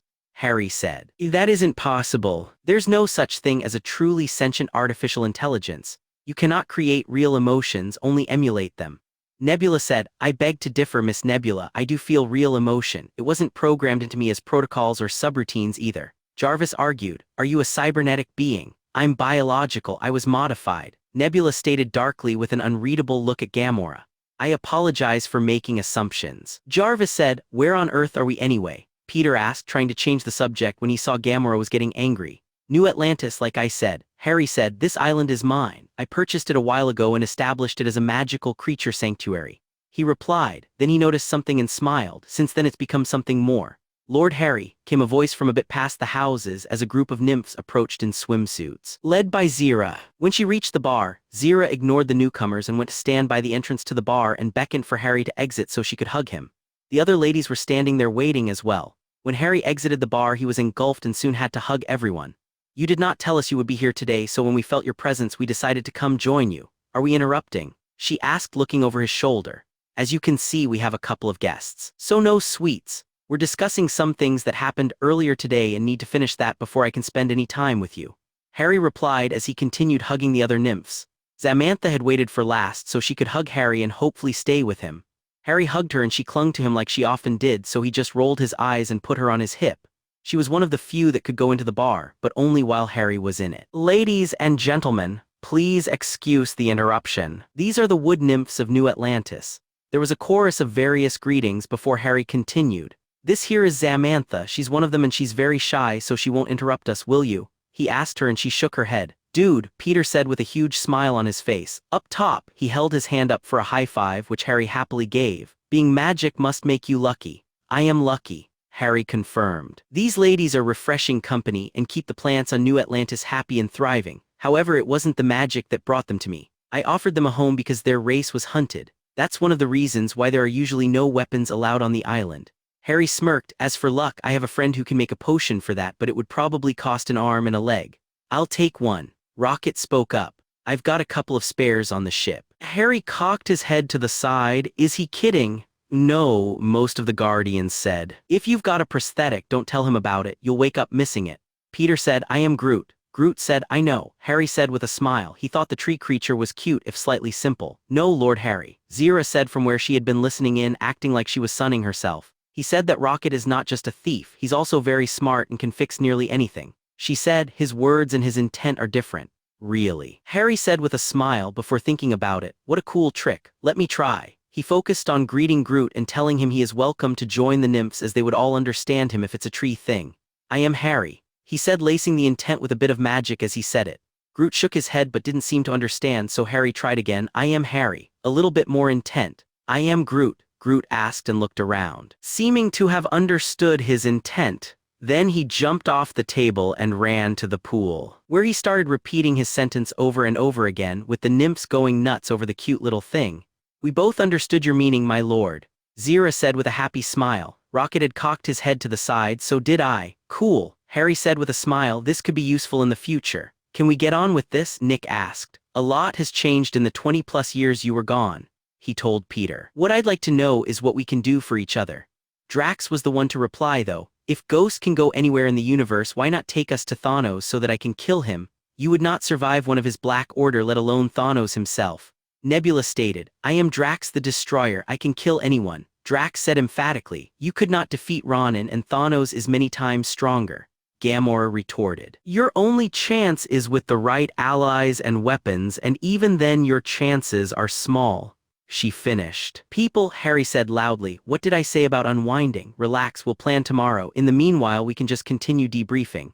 He said with a calming hand gesture. First off, what was Ego? Ego was a Celestial and my biological father. Peter said, Celestial? Fury asked. The rest of the universe would consider him a god. The Celestials were an ancient race that came into existence during the creation of this universe. Rocket spoke up, watching as Samantha, who had run after Groot, held her hand out to him with a curious look. He was crazy. He wanted to turn all the planets in the universe into extensions of himself. Peter said sadly, does that make you a demigod? Harry asked. Ego said that as long as the light existed that I'd be a god. Peter said, yes, I heard that. I was there, remember? Harry said, you were? Peter asked. Harry cocked his head to the side, and then put a finger to his head and removed a memory. Then he played the memory for everyone's. Oh, I remember now. I was invisible. You seemed like you were distracting him enough. I just wanted to make sure you didn't get speared again. Ego's seed was growing quickly here on Earth, and I suspect on other planets as well if what you're saying is true. Bran spoke up then, is there any kind of interplanetary law enforcement out there? It would probably be a good idea for us to get in contact with them. Harry scowled at her, but she refused to acknowledge him. The Nova Corps don't generally operate this far from Xandar, but they'd probably be the best to contact. They can get the word out. Peter said. Rocket took a device out of a pocket and fiddled with it for a bit. There's some kind of interference. Magic does that. Sorry, Harry said. Try to connect to the wireless connection. Scan for high-frequency radio. Jarvis spoke up. Rocket cocked a brow and then tried again. Oh, there it is. Wow, that's primitive. I won't be able to connect out by piggybacking on this. Harry rolled his eyes and turned a small portal to their ship into being right next to Rocket. How's that? Rocket held the device up to the hole and pressed a button and there was a beep. Got it, he said as he fiddled some more. To Harry it looked like an old-fashioned walkie-talkie but only with more buttons, dials and knobs. Corpseman Day, came a voice from the communicator. Hey, it's Rocket, from the Guardians of the Galaxy. Rocket said. Are you calling to confess to stealing from the Sovereign? The voice asked. No, and that was mostly Drax. Rocket lied with a roll of his eyes. Am I your alibi again? Drax asked loudly. Harry could not imagine that the other side did not hear it, especially when he heard a sigh from the other side. Drax was smiling, but it seemed he was just eager to be part of the fun. Why are you calling then? Asked the exasperated voice. We just wanted to let you know that we stopped the thing that was trying to destroy the galaxy again. Rocket said. You are aware of what that was. What happened? The voice asked. There was the sound of alarm on the other side and then the voice changed to a female one. This is Nova Prime. Can you repeat that? We were just calling to let you know that we stopped that thing. Rocket started in reply to Nova Prime's question for clarification. The expansion, Peter supplied. Yeah, whatever. We stopped the expansion, which was a celestial trying to take over the universe. Rocket said. Do we get a reward this time? We can discuss that when you come to debrief us. In the meanwhile, you have my thanks for your help. We have many people who were worried that it might happen again. Nova Prime said. Excuse me, Miss Prime. Harry spoke up. My name is Irani Rail. My position is Nova Prime. Who am I speaking to? She asked. My name is Harry Potter. I was wondering if we could arrange a meeting. It seems we're in the same line of work. Harry said. Where are you from, Mr. Potter? She asked. Earth. Harry replied. There was a sigh on the other side. I'm afraid your people are not ready for the rigors of space travel. You have not even left your solar system as far as we can tell. Harry's eye twitched. Are you calling us inferior? I would never do that. Technologically you are just a bit behind. She said diplomatically. One moment please, Harry asked. Can you mute the connection? He asked Rocket, not caring that they heard him. Rocket shrugged and pressed a button. I'm assuming you've met this Nova Prime or know where we can find her. We've been there. Gamora nodded. It would be unwise to go there without permission. Would one of you mind giving me a memory? Harry asked with a wicked smile. Xandar, Nova Corps headquarters, did he just put me on hold? Nova Prime asked. She had been gathering information about the strange phenomena that were taking place on many planets under the Nova Corps protection. So far she was having a rough day. Then suddenly there was a call with possible answers and she jumped on it, just for her to be placed on hold. It would seem like it. Corpseman Day replied. He was fighting a smile. This is not funny, we need to know what's going on, she exclaimed. Then she gathered herself and said, at least we can tell people that it seems the event has passed. We'll confirm what we can when we get them to come in. She spent the next minute waiting for the call to continue while giving orders to tell people that the worst is over.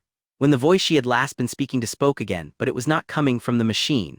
It was coming from right behind her. Hello, Irani Rail. You were saying something about us backwards humans not being able to travel through space. There were calls of alarm as many guns were suddenly pointed at Harry, who simply conjured a stool and sat down on it. He was dressed in a decent semblance of their uniforms, except with EPI insignia, and it was all black with golden accents. Nova Prime was shocked. What are you? She asked. Does nobody in the universe have any manners? Why do people always ask what I am before they even introduce themselves properly? Harry said with a shake of his head. I told you I'm human from Terra, the same Terra that I just came from, by the way. Terrans do not possess the abilities you have demonstrated, she said. And you bypassed our security. You are a threat unless you can prove otherwise. She said. Harry waved his hand and the Guardians of the Galaxy appeared where they had been standing invisibly along with 4 others. A woman with green hair and uniform with dark glasses, a dark-skinned man with a black coat of some kind and an eye patch. A muscular blonde man carrying a hammer and a thinner man with long black hair and a twinkle of mischief in his eyes. Good enough? Harry asked. If we wanted to kill anyone here, we could have done it the moment we arrived, but we didn't. Nova Prime seemed to collect herself but conceded his point and indicated for the many guns to be lowered. You speak the truth. It seems we have underestimated the Terrans. To be fair, a lot of what you just saw was thanks to Mr. Potter. Bran said, he is capable of many things but protocol dictates that we cannot discuss it. Protocol? Nova Prime asked. As Mr. Potter said, we are a peacekeeping organization dedicated to our planet's security. We'd like to make contact with other like-minded individuals since I believe we have much to offer each other. Brand said, my position as the Director of SWORD is to look for threats from outside our solar system. And my position as Director of SHIELD is to look more locally. Fury said, speaking of which, I believe I'm going to be late for a meeting. He said looking at Harry. Harry knew what he was doing and played along, nodded and turned a portal into being. Fury stepped through and the portal dissipated. How are you doing that? Where did he go? Nova Prime asked. I sent him to his office on Earth. Harry answered, as for how that requires security clearance that you don't have. He said bluntly, I am Nova Prime, I have the highest clearance level in the Nova Corps. She said indignantly. Harry shook his head. Listen, we came here to extend a hand in friendship and offer you the chance to join us in debriefing the Guardians. I'm not being difficult, but I dislike being spoken down to like most species I imagine. Nova Prime looked thoroughly chastised. You are correct, of course. I should not have assumed. Please feel free to use one of our briefing rooms and we will offer you sustenance while we debrief you.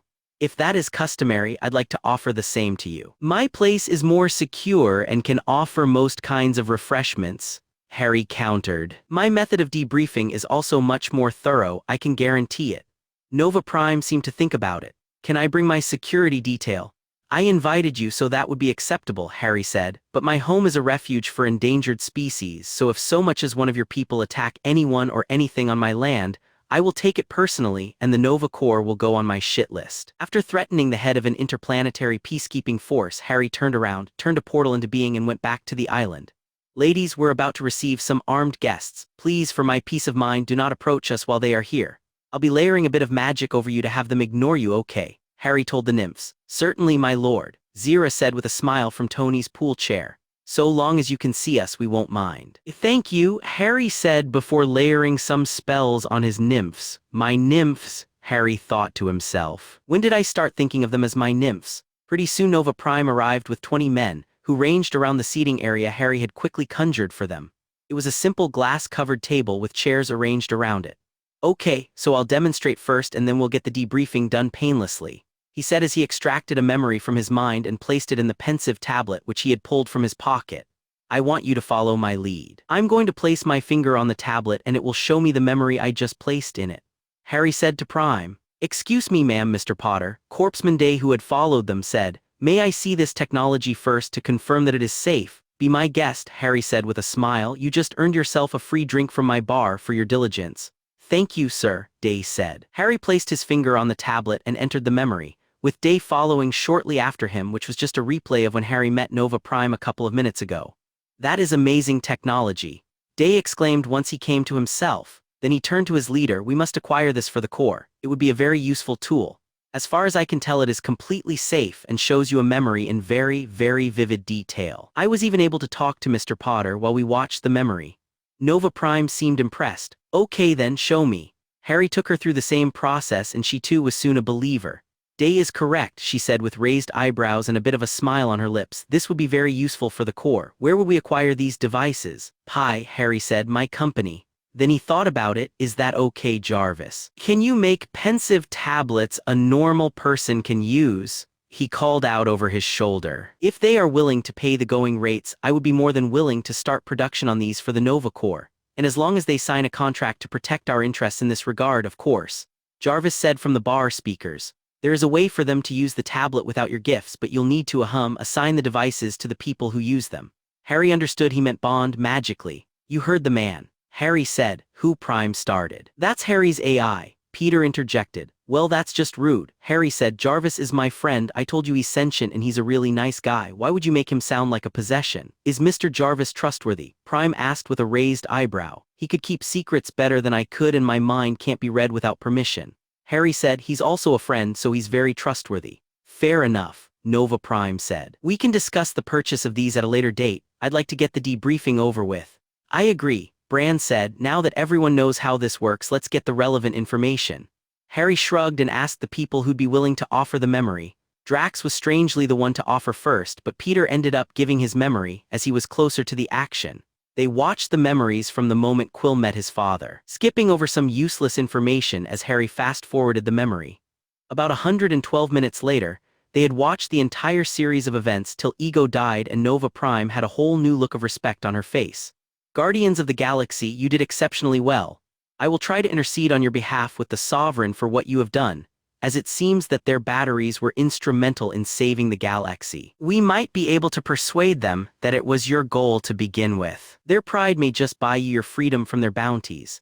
Nova Prime said. Rocket's face fell. Just our luck. The way I see it, if you weren't a kleptomaniac, Ego may have won. Peter said, I doubt that. My brothers and I would have been able to destroy him. Thor said confidently, with myself and Loki there we would have succeeded, but with Harry there the would-be god wouldn't have stood a chance. Who are you? We've not been introduced. Nova Prime asked. Thor smiled and offered his hand. I am Thor and that is my brother Loki. We are from Asgard. Nova Prime got a look on her face like that explained everything. Now it makes sense. You said brothers, I'm assuming you meant Harry as the other, she asked. Technically he's just our brother in name. He has chosen to not carry the royal blood, but he was adopted by Odin and Frigga and he was blessed by Asgard, so he is of the Aesir even if he is still human. Loki said, dude, too much information, Harry said. A simple yes would have sufficed. But then I could not confuse her with you being able to choose whether you carry the royal blood and what the blessings of Asgard are. Loki said, I've heard of Stranger. Nova Prime said easily, it's a big universe and I've seen a lot of what people might consider strange. Then she got up. Is there a method by which I can contact you? She asked Harry. Harry got up and said, just one moment, before he disappeared with a pop. He was back 2 seconds later with a mirror in hand. Just call my name and we'll be able to talk. Harry Potter, she said instantly. Harry sighed and obliged her by answering his mirror. Yes, he joked. She was looking into the mirror and moved it and angled it. This is some interesting technology and the quality of the feed is impeccable. It's like I'm looking through glass. This one is for you only, Harry said. The technology will allow you to speak with me from wherever you are. It can even reach me on this island or at one of my off-world bases. Do not lose it. You can call for me too, Brand said. I am in charge of our intergalactic department after all. She held her hand out to Nova Prime, who shook it. My name is Abigail Brand, director of SWORD and the person who is in charge of security between Terra and the rest of the wider universe. I'd be happy to arrange a sit-down at some point. In a less informal environment. Nova Prime nodded, appreciating the professionalism. Once again, I apologize for my assumptions. It's fine, Harry said. It is a rather recent development, but now you know better. Irani Rail did not know what to think of the strange man when he opened up a portal for her to the command floor again. Had Terrans really advanced so far? And the technology they had seen was so strange, but also seemed so advanced. Sentient artificial intelligence, devices that could read and show memories as if you were experiencing them yourself. Ma'am, what are you thinking? Day asked after the portal closed behind them. He was sipping coffee from a cup Harry had given him. It was a delightful beverage. I'm thinking that we may have an interesting new friend. She replied. Whether they are capable of joining the galactic community as equals remains to be seen. Surely the devices and the portals alone. Day started. The portals are his personal power as far as I can tell, and while useful it is limited in that regard. The devices, on the other hand, show great promise. We'll have to discuss this further once we have more information, but for now let us put our people's minds at ease. She said, back on the island things were going a lot better now that Brand had left to go write up a report and talk to her people. She was so stuck up for a normie, Rocket said after Brand's portal closed. Normie, Harry asked. Normal person, Peter translated. Oh, she's not normal, not by a long shot. Harry laughed, but I'm not giving out her secrets. So what do we do now? Peter asked. We could go fetch your ship and have my people look into fixing it for you. Harry said, I've got a couple of friends who'd love to take a look at the technology. I could use the help in some parts, I suppose. Rocket said, what you don't have, I can make. Cool, Harry said excitedly. I'll take you to our orbiting base tomorrow. That's where we'll have the staff and equipment we need to help. Harry switched the music on and Peter's head snapped up. I forgot you've got radio here. All the channels on the planet actually. I also have an up-to-date musical library if you are interested in perusing it, Jarvis said. How many songs do you have? Peter asked curiously, wondering how many thousands that had to be. A couple million, Jarvis said offhandedly. Peter fell out of his chair dramatically. When he got up he asked excitedly, how do I choose? Jarvis brought up a screen on the television and asked Peter to narrow his search. Peter and Jarvis started going through music and Harry just smiled. It seemed Jarvis just made a new friend. Why are we wasting our time drinking and listening to music? Thanos is still out there, probably killing more people as we speak. Nebula asked angrily. Because if you are constantly on mission, you'll never enjoy life. A new voice spoke up. Natasha walked up to them from the house. She walked behind the bar and hugged Harry. Why does she get to enter the bar? Rocket asked. She is his wife. Drax said, it is obvious from her bearing and the intimate nature of their embrace. We're not married yet, but we are engaged, Harry said with a smile, and yes, that is why she is allowed back here. But you hug the nymphs the same way, Peter complained. Are they your concubines? Gamora asked Harry. They want to be, Natasha said with a smile. Harry is taking a long time to convince. Dude, Peter exclaimed, looking between Harry and the frolicking nymphs. Nymphs, what the hell? I'm getting used to the idea. Okay, I realize that it is part of their nature and culture, but it takes me a while to adjust to these things. Harry said, I'm also still worried that Natasha is testing me somehow. He finished suspiciously. I made out with Zira right in front of you and you still think I'm testing you? Natasha asked with exasperation. I thought that was just a one-time thing or a very nice gift, Harry said with a happy smile and a far-off look on his face as he remembered the night in question. Men, Natasha said with a roll of her eyes. What? Harry asked, looking back at her coming out of his trance. Natasha smirked. I'm just kidding, never change. Yes, dear, Harry said with a smile as he kissed his girl. When they broke the kiss, Harry turned to Nebula. We're taking the time to think of what we are fighting for. We cannot save everyone. Trying to do that will drive you insane. Nebula just looked sour. I know what I am fighting for. I don't need to contemplate it. Then I suggest you switch drinks, Harry said, pouring her a normal fire whiskey. This one will help you relax. It seems the fruity drinks are wasted on you. Nebula did as Rocket did, downing the glass in one go and then started coughing up smoke. A minute later, she calmed down and started relaxing, but she looked at Rocket with newfound respect. Harry poured her a new drink, and this time she did not down it.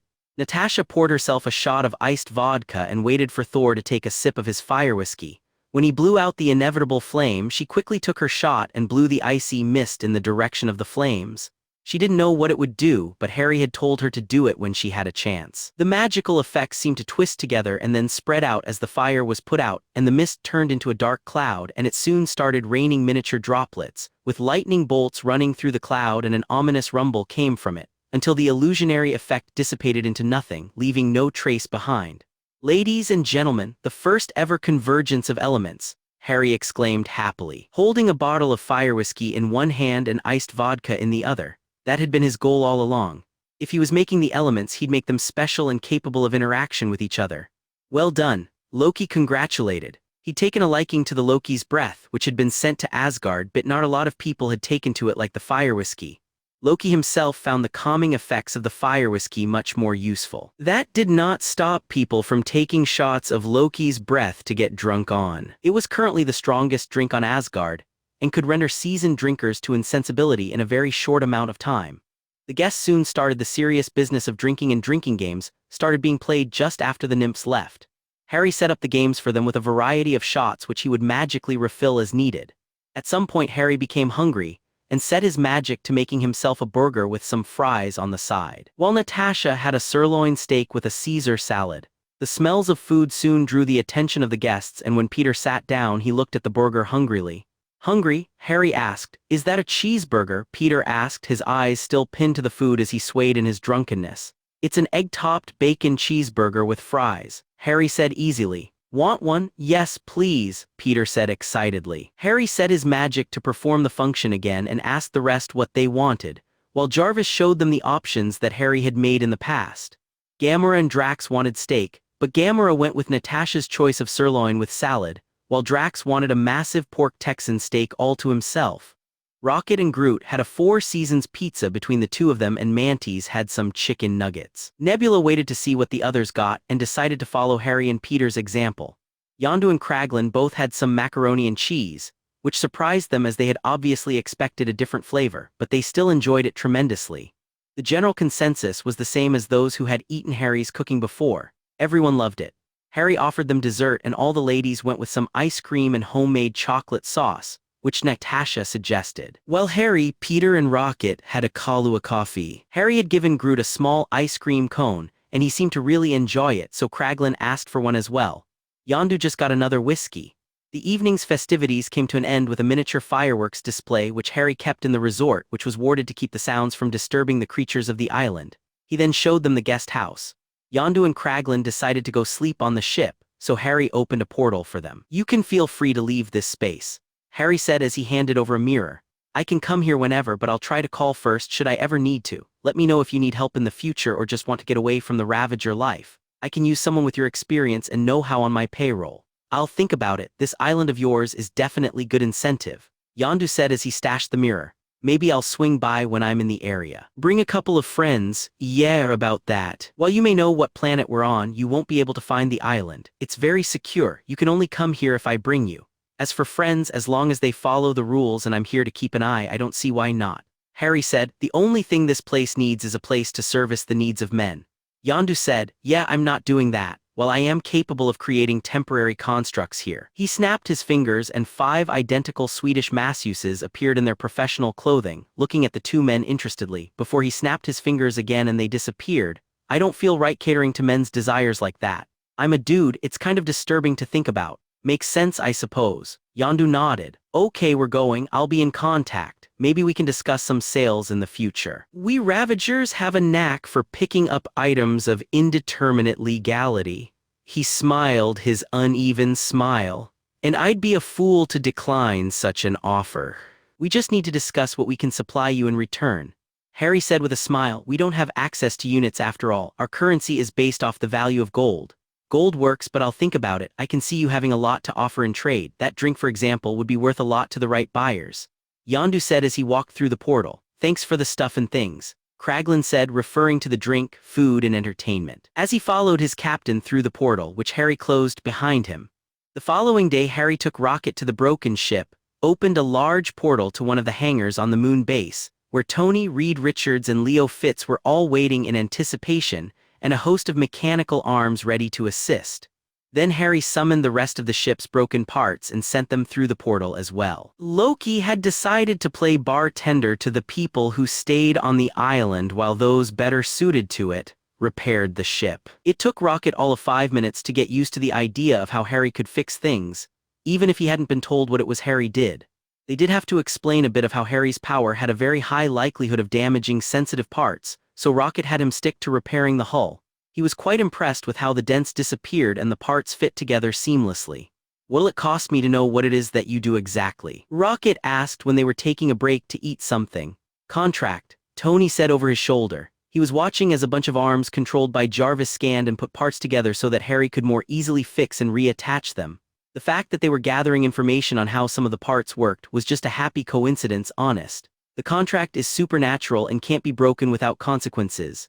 Harry said. Sorry, but I can't say more without you signing. So a magic contract then, Rocket joked. Fine. Get me a contract, this stuff is too useful, I want in. Harry smiled and summoned a standard secrecy contract. Here you go, he said, handing it to him and waiting so that he could read it. Do I sign it in blood or something? Rocket asked snidely, so Harry gave him a pen. Before you sign, you have to read the contract, you have to know what it says or you can't sign. Harry said. Rocket scoffed and signed immediately, only for his signature to disappear. Huh. That's new, disappearing ink. Just read the bloody contract already. Harry said exasperatedly. Rocket sighed and read. Wait, my memories of the knowledge, that can't be real, you can do that, he asked looking at Harry. What better way to protect the secrets than using one of them to protect the rest? Tony asked over his shoulder. We all sign them at first. Once you become too important to lose, Harry might decide to remove the contract. I've not been on contract for a while. My knowledge is too important to lose. He's also my best friend, stupidly. Harry said, I really should have spent more time with Steve or Clint, I wonder where I'd be today. He wondered aloud, you'd not have this cool moon base nor the coolest friend in the universe. Tony scoffed, you're right. Harry said, without you I'd never have met Jarvis. Funny, Tony said as he turned back to the machines to watch their progress. Rocket considered his options but ended up signing the contract anyway. Okay, I've signed your contract, now start talking. Harry took the contract and made it vanish before starting on his normal explanation. Half an hour and a couple of examples later, Rocket was laughing his ass off. So you are a normie with a good brain, money, and techno-magic, while this one controls the fabric of the universe with his thoughts. Well, I wouldn't call it that, Harry said, though it is pretty accurate. Tony cut in. It's more that I can influence what's already there. I can create life, sure, but it's temporary. Harry said, all life is temporary, some just have longer temporaries. Rocket said, suddenly not laughing, this can be useful though, how do I learn your techno-magic? Rocket asked Tony. Interested in what this normie can teach you? Tony smiled. I'd rather learn from the AI, something tells me you'd only slow me down. Rocket said. Tony scoffed. Suit yourself, but you're going to have to follow the rules. Just like the rest of us, he said with a smile. No practicing unless you have enough knowledge, and I'll test you when you get to that point. I agree with Master Stark. Jarvis said, I can follow instructions, so I never had the inclination to cheat like him. I'd not know what to look for. What is this pick on Tony day? Tony asked. It can be, Harry said with a smirk and wiggling his fingers. What did you do? Tony asked, feeling his head and looking at his hands. What did you do? He repeated when he found nothing wrong. Nothing, Harry said honestly, but smiled at him. Yet, Tony didn't trust him justifiably, but dropped his hands and went back to eating his food while keeping Harry in his peripheral vision. Harry chuckled and went back to his own food. When they were done eating, they went back to restoring the ship. Tony and the other two geniuses were fascinated when Rocket used some kind of sprayer to rebuild parts that did not make it to the hangar, probably still in space or on the planet. It seemed they had nanotech. Nanotech was something they were very interested in. He and Rocket were soon deep in discussion about the applications of that, while the other two scientists listened in and Harry continued his part. By the end of the day, the ship was all in one piece, and Rocket was busy with some rewiring. Their systems test revealed that some of the circuitry had not survived Harry's magical retrieval of the ship and its parts. Rocket had taken great joy in having Jarvis inscribe many of the parts of the ship with MI runes, after he heard it makes them immune to radiation and electromagnetics. Then he convinced Jarvis to cover the hull in hardening and self-repair runes. He couldn't wait to see the rest of the group's reactions when they took their next hit and it didn't leave a scratch. When they returned to the island that evening, it was to find Logan preparing food over the fire for the guests again. It had become a bit of a habit. Logan would inevitably meet Harry's new friends, but waited for them to get settled in. Harry, on the other hand, would get busy with some new intrigue and be off the island for a bit too long, so Logan had shown up to give a tour of the island's inhabitants on the magic carpet. Harry was worried when he noticed the carpet was out, where Logan usually left it when he had taken it out. As they approached, Loki walked up to Harry. I'm sorry, I didn't know he was coming, and by the time I noticed, they had already spotted him on the carpet.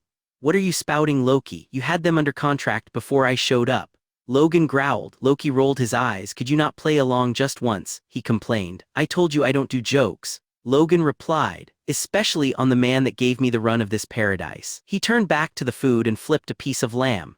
Logan kept a keen eye on the fire once he realized the little tree creature was quite inquisitive. He'd not ventured near the fire yet, but Logan didn't put it past him and he couldn't spot him now. Does anyone know where Groot is right now? He asked. He mentioned something earlier about visiting the other trees. I really hope he's not looking in the greenhouses. You did warn him, right? Harry asked urgently. Yes, of course. Little guy said he understood, but he's not very sharp and I wonder if he remembers. Logan said, you can speak to him. Rocket asked. Of course. Logan said. Harry in the meanwhile had his eyes closed and sensing around with his magic. He soon found Groot standing near the nymph house. I've found him. He's just taking a walk outside the greenhouses. I'll go get him, he said before he lifted himself into the air before he could leave. Rocket had jumped on his back and climbed onto his shoulder. I'll come too, he said. Harry didn't mind and took off toward the greenhouses. When they spotted Groot, he was just standing there looking at nothing. Harry, on the other hand, had noticed that Groot had stopped at the edge of the Fidelius and he seemed to be looking for a way in. Harry landed them next to the little man and Rocket jumped off. Hey there, buddy, he said. I am Groot, Groot said. To Harry, it sounded like Groot wanted to go in. Did you sign a contract? Harry asked. I am Groot, was the response. Okay then, but only you two, Harry said as he picked Groot up and held out a hand to Rocket. This is one of those secret places. It is protected for a reason. Rocket smiled and took his hand. He loved being in on people's secrets. Harry led them into the Fidelius and let them go. So that's how it works. Rocket said, I can see out, but I suppose I'll forget where this is when I leave it. That is how it works, yes, Harry said. Can you give me a place like this on the ship?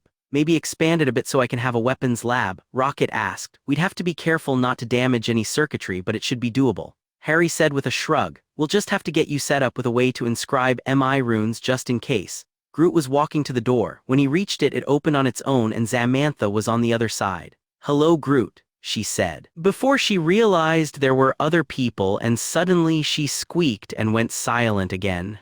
I am Groot, Groot said. Harry understood it as hello, I came to visit. Samantha looked like she wanted to talk to Groot but couldn't. When Harry saw this, he looked down at Rocket. I think Groot will be safe with the nymphs. He looked up and said, Samantha, can you please bring Groot back to the houses when you are done visiting? Samantha nodded and Harry led Rocket back out of the Fidelius.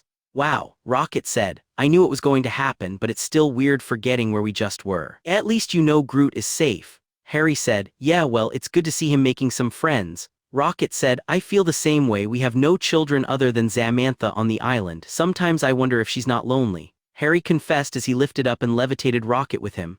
That was actually the first time I ever heard her voice. I thought you needed your armor to fly, Rocket asked. I do, Harry said before he looked down to see he was still in his filthy overalls, which he usually wore when he was busy with big construction-type work. How am I doing this? He wondered aloud as he flew them back to the resort. Rocket just chuckled. I worry when the magic man doesn't know what he's capable of. You don't understand. I know how I'm doing it, I'm just not sure how I'm doing it without the required hardware, Harry said. How do you normally do it? Rocket asked. I have enchantments on parts of my armor with different functions. I had to set it up to work like a broom, but part of the enchantments function like a carpet, where physical interaction isn't necessary but intent controls the flight.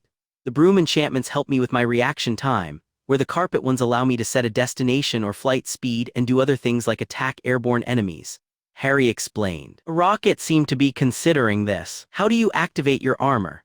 I will it into being and it switches places with my clothes and this ring, Harry said, pointing at the ring that was usually invisible. So your ring works on intent and your flight works on intent, right? Is your armor actually on you right now but in a different dimension or something? Could their enchantments actually be working through the ring? Rocket asked. Harry thought about it. I suppose it's possible, but I'm almost certain I would have realized it sooner. He said he couldn't help but feel he was missing something here. Well, who cares? You can fly, so can half the universe.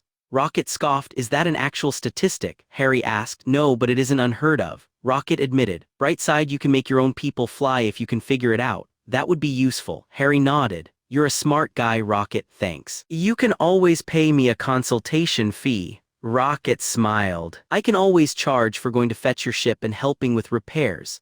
Harry countered. I could charge you for saving your life at least once. Rocket countered with a smile. Ronan would have come for Earth eventually. He counted that. I doubt that, and I could charge for the runes you'll be studying.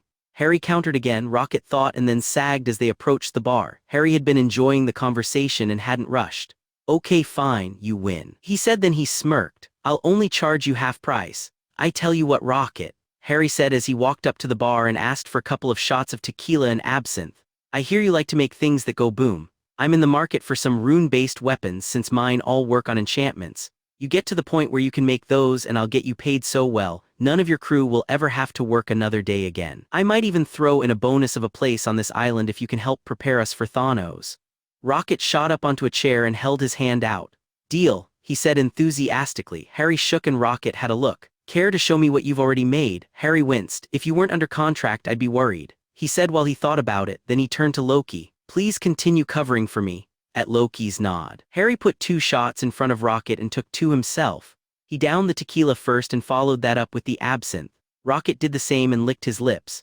That last one was good. What's it called? Absinthe. It has a very mild hallucinogenic effect if consumed in large quantities, supposedly. I've never experienced it myself, but then I'm a wizard. I can handle a lot, and so can my liver. Harry replied. I'm going to show Rocket some stuff. See you in a bit, okay? He called over to Natasha, who was currently inspecting one of Gamora's knives, while they talked about whatever deadly assassin-type people discussed in their downtime. He walked back to the house and Rocket followed. When they were inside, Harry opened a portal to one of the workshops and put the pensive tablet on one of the tables, where he took a seat on one side and gestured for Rocket to take the other. Half an hour later, Rocket walked back out of the house with a huge smile on his face and a begrudging respect for Harry. This human had some devious tricks up his sleeves. He'd have to think hard to top some of the ideas he'd seen, and he had the knowledge to come up with a lot of weapons. He couldn't wait to start his experiments. Jarvis had been setting up a training course for runes in his spare time, which would use normal touchscreen tablets. With a virtual instructor that looked the way he envisioned himself in the future, and using his voice. A tall, athletic Englishman with a strong jaw, blue eyes, and dark hair. The instructor would begin with the basics, adding what they had discovered and be able to interact with the individual student to a degree. The pace of learning would be adjusted to the person studying, so that those who studied slowly could complete the course, even if it took more time. That way anyone could learn the art, and considering runes would and should never be drawn by hand again. The computer systems that controlled the rune lasers could check for mistakes or errors first. So when Harry presented Rocket with the tablet and he started breezing through the lessons and taking it in on a pace that would impress Stark, Harry knew he'd made the right choice, even if he did worry about the future of the universe, when he relied on trigger-happy Raccoon to plan his weapons for him. Harry had seen his potential, though, and as always had jumped on the opportunity to get another person that was probably smarter than himself to help him. They finished the ship the next day. with a couple of modifications for the crew, including more personal space and a hidden space where Rocket could store the extra MSC shells that would help keep the runes fed when they were in space for extended periods of time. Harry had tasked Rocket with finding them more adamantite, since he'd need more before he could create a magic generator for Rocket's runes anyway. This way Rocket had time to learn before he could implement what he learned, at least on a large scale. When the Guardians left, it was through a portal to Xandar, where Brand had scheduled a meeting with Nova Prime to discuss a working relationship and explain what EPI knew about the happenings in the universe, and to find out the best practices in the galactic community. Harry would play the part of the taxi service, since neither side wanted any permanent door set up yet. To be fair, Harry could just do it anyway and hide it, but they had decided to play it safe and have Harry involved at all times, for now at least. Harry went back to his lab to work on the ever-increasing amount of projects, including a new one he had gotten the idea for from Rocket. He couldn't create a super serum, but he sure as hell could use magic to create super soldiers. Their first ability, flight. Harry was thinking of adding the entire enchantment in a ring. It was another couple of months later when Jarvis's voice interrupted Harry's sleep. "Harry, wake up," he heard from his cell phone. "What's the emergency?" Harry said as he sat up and rubbed his eyes. "It's done," Jarvis said excitedly. "Really?" Harry said, instantly awake. "But Tony only figured out the storage 5 days ago, and I finished what he started on that night," Jarvis said. "Since then I was working on production. When you helped Master Stark create that micro-production facility, I didn't take into consideration that things would take so much longer, especially when printing my brain. It is quite fortunate that you acquired the adamantite we needed from Rocket. You never did say what you gave him as payment." Harry chuckled. "Let's just say he's been given staff status." Jarvis seemed to think about it before he asked. "Enchantments?" "Yup," Harry confirmed. "The one thing only I can give that runes can't necessarily do." "How far is his training in that, by the way?" "He's almost reached basic level." Jarvis said he should be able to start with practical application in the next couple of days if he continues at his current pace. He's quite smart, but not as quick as Master Stark was at picking it up. If Master Stark had the resources Rocket has now, he'd almost have achieved mastery by this time. "I don't know if you're bragging about yourself, Rocket, or Tony," Harry chuckled. "Either way, let me get dressed and then I'll see you soon," he said as he ended the call. Harry went through his morning routine and then apparated to his lab. Tony was already on the other side, busy with the body. Jarvis had not been kidding. He really did want the human experience. No super strong metal skeleton, no laser beams for eyes. He looked like a reasonably handsome, tall man with dark hair and blue eyes. His organs weren't technically necessary, but Jarvis had worked hard to have all the known functions performed by all the required parts. He wanted to enjoy food, learn to dance, promote muscle memory through repetition, and most of all, he wanted to feel alive. The brain and spine of the currently empty vessel was suspended above the prone figure, strapped to an upright table, connected to a bunch of wires, and no less than 15 erders were set up to upload Jarvis to the brain from the entire mainframe at once. Jarvis had had to move himself from the old mainframe to exist only on the extension Tony had made available to him so that his replacement could take over his duties. "Are we ready for this?" Harry asked as he opened a portal and joined Tony on his side after grabbing a parcel from his table. "Just about," Tony said. "Jarvis, are you sure you don't want to make a backup of yourself first? I'd hate to lose you." "Your concern is heartfelt, sir. Or it will be soon," Jarvis joked. "I've left a copy of my data available should the body fail me and you need access to it, but my personality and emotions, everything that makes me unique, will have only a short while after the copy before they are destroyed. I feel the need to be unique even if it means the end of me. I am no longer just a machine." "Good for you, Jarvis," Tony said honestly. "All humans have that desire, at least to an extent." Then he turned his head and asked, "How are you holding up 2.0? "Everything seems to be in order, sir," came a different voice from Jarvis's old speaker system. It almost sounded like him, but different. "There was an attempt to breach your network a couple of minutes ago, but Jarvis's firewall system blocked them easily. The information on the attack is at your terminal. It originated in Sokovia and bounced through a couple of networks before getting here." Tony looked up in concern. "We're in the middle of something that I can't risk being interrupted. Disconnect the lab from the rest of the network and block any signals until further notice." "Done, sir," the voice said. "Are you sure you don't need to postpone?" Jarvis asked. "If you're under attack, I can help." "It's not necessary," Tony said. "I trust 2.0. You made him after all." "You really should give him a name then," Harry said. 2.0 is fine for now. I need to come up with an acronym first," Tony said. Pretty soon they were ready and everything was set in place. Jarvis said a couple of last things in case something went wrong and then he shut himself down. For the transfer, he'd need to boot up and have a process he designed run to access and retrieve his data and transfer it to the brain. Tony squared his shoulders. Okay. Systems are ready. We're on PMG power, so no interruptions occur. Jarvis's personal PMMG is running and his heart is pumping. All systems indicates his body is ready. PMMG was the acronym for a perpetual motion magic generator. Once Jarvis identified that they would need to create more MSC shells if they wanted a fleet in the future, Harry had started running the magic farming program. He had set up hidden locations across the globe near to populated areas and started factories that would store excess magic that was generated by those living in the areas by using PMMGs, like the one Tony used to power his runes. Then he went to other worlds and did the same. At this point they were generating and storing enough magical energy to have 5 Midnight-class ships up and running constantly, without starting to deplete their stock of stored energy. Frankly, they were running out of room. Tony was of the opinion that there would be better ways to store the energy than the current metallic discs contained in the plastic containers of the MSC shells. Harry had a plan for that for the near future, but had focused his efforts on the Earth's protections first. Midnight was powered by its own PMMG that was set up in the heart of China, with the conduits running through rune portals. The power was directly fed into the ship, and it in turn would store new energy as it was acquired, with a system in place to stop the generators if their stores became full. At full power, Harry didn't know if he himself could damage the massive ship, so the shield's runes were doing very well. He had another PMMG set up in India, which fed the lunar base since a lot of magical research was taking place there, especially magical weapons. That was one of Rocket's payments. Along with a portkey to and from the island for him and Groot, Rocket could also go to the lunar base to have access to the MSC shells there as long as safety precautions were taken. He was not allowed his own projects yet, but the practical tests still needed power. And there wasn't enough ambient magical power in space to power a light rune. Harry had added projects to his list for enchanting a conjuration factory that would create the MSC shells, as needed that would then need runes placed to monitor, when the conjurations would dissipate so that more energy could be fed into them. Automating a magical system like that would take a lot of effort, but Tony's magical computer project would likely hold the key to solving that. Harry was thinking a dedicated staff would probably be a good idea to monitor as well, just in case.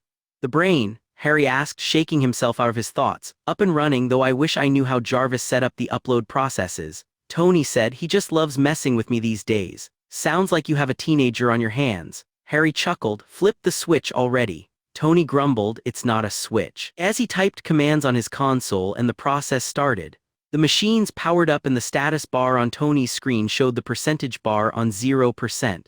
Do you know how long this is going to take? Harry asked. No idea, but considering the amount of data and the fact that I don't know how it's being uploaded to the brain, it could take a couple of hours. Tony said, chances are. There's an integrity check being run simultaneously to ensure nothing is lost or corrupted. Harry nodded and went to sit down next to Tony, where they watched the screen as it turned to 1% 5 minutes later. How about now? Harry asked. With 1% and the amount of time it took, can you estimate? Anything from 8 hours to 16, I suppose. Tony shrugged. The machines were emitting a low hum as they worked and there was no indication of the data going through what wires. Harry had hoped it would be like in the movies, where lights would travel through the cable to indicate that something is happening and there would be a beep or indicator. Just seeing the 1% turn to 2% a little over 5 minutes later was not Harry's idea of entertaining, but he had promised to be there for Jarvis's big day, so he sat back and waited. Just under an hour later, things started happening. Tony was sitting there looking at the screen in horror as it lit up with error messages and the devices set to upload Jarvis across started exploding. The brain itself was lowering into the body, and when it was all the way in, the cables were released from it and the skull closed up. No, Tony yelled, typing furiously on the keyboard. Something is wrong. What's going on, Tony? Harry asked urgently. The copy didn't complete and the brain is being locked in. Tony said, once the copy failed, it was supposed to stop the process and revert the upload so that Jarvis could come back. Let's have some faith, Harry said, his face losing its color. I know Jarvis, he'll have another plan. Maybe the indicator didn't show you the correct data. He heard the sound of hissing as the skull completed its close and a set of runes fused the skull closed. Tony looked uncertain but allowed it. Harry walked up to the techno-magical body. Jarvis, are you in there? He asked. The body was still and quiet. Harry walked closer to look at the eyes. He didn't know what he hoped to see there, but it wasn't for the eyes to suddenly shoot open and the mouth to suddenly exclaim, "Boo!" Harry fell on his ass and closed his eyes as he breathed heavily from the fright. Tony was laughing his ass off. "Oh, you guys suck," Harry exclaimed. Then he stared at Tony. "You do know this means punishment, right?" "Hold on," Tony said indignantly. "I was just playing along. It was Jarvis's idea." "Jarvis?" Harry asked, looking around at the face of the slightly smiling Jarvis. "I thought it would be appropriate to start off my life as a physical being, showing that I have a sense of humor," Jarvis said, and after a moment's delay he shrugged. He seemed to think about that. "I'll need to practice that. Emotional inflection, body language and facial expressions might take a bit of time." Harry was finally on his feet again, but instead of angry he was relieved and elated. "Is it finally time?" he asked. "I believe so, Harry," Jarvis said as he steadied himself on the frame of the upright table and took a step off the footrests. His first step had him almost falling to the floor. So much information to take in. Pressure, balance, muscle control, sight, sound, and constantly understanding and comprehending all of the objects around me. "It is no wonder it takes babies a while before they can walk," he said. Then he straightened himself up. "Fortunately, my study of the human mind allowed me to store information on movement and balance in my subroutines, or I suppose I should call it subconscious now." Then he took a step forward and then another until he was standing in front of Harry completely unaided and confident. Then he held a hand up. Harry smiled and quickly slapped it. "Well done, Jarvis," he exclaimed happily. "Yes, well done," Tony said, walking up and slapping the hand again. "Thank you," Jarvis said. "I think I'm ready to see the world, but first we need to test that my systems can handle magic, before the mainframe deletes my backup." Harry nodded and pointed a finger at Jarvis, shooting a stunner into him. Jarvis fell over with his eyes open. Harry was shocked but remembered that Jarvis was a machine and his physiology wasn't exactly the same as theirs. He quickly cast an enervate, and Jarvis closed his eyes before he started moving. A moment later his eyes opened and he moaned. "A stunner, really, right off the bat, and you knocked me unconscious." "It was the best way to test that your system can handle the shock of directed magic. If you're still alive, then you've succeeded at making a mostly human body and mind," Harry explained with a shrug and a smile. "How was it to be unconscious?" "Strange," Jarvis said as he got up. "I was both there and not there, like I was aware of being unaware." "Well, your mind is the first of its kind and you did put conscious thought into your subconscious, so it does make a certain amount of sense," Tony said. "Who knows what your brain can do with its multiple connections per multiple connections? You have what is equivalent to the world's first true quantum processor." Then he smiled. "Man, I can't wait to build my own and incorporate the technology to my systems." "Wait, you didn't build one yet?" Harry asked. "How did you know Jarvis's brain would work?" "Oh, we finished one of Hermione's projects and tested the way she theorized it would work. It was truly an inspired idea, even if she didn't have enough of a concept of the way processing worked," Tony said. "Unfortunately, the best she'd be able to achieve would have been a magical calculator," Jarvis said. "Fortunately, that was what she was aiming for, so given enough time we believe she would have achieved her goal. She would probably have had Harry enchant what she'd need to make a computer. From her notes, she had a lot of faith in his ability," Tony said to Jarvis. Then he turned to Harry. "For her contribution to this field of technology, we're naming the chip an HG CPU, and every following advancement will have the same initials as a tribute to her."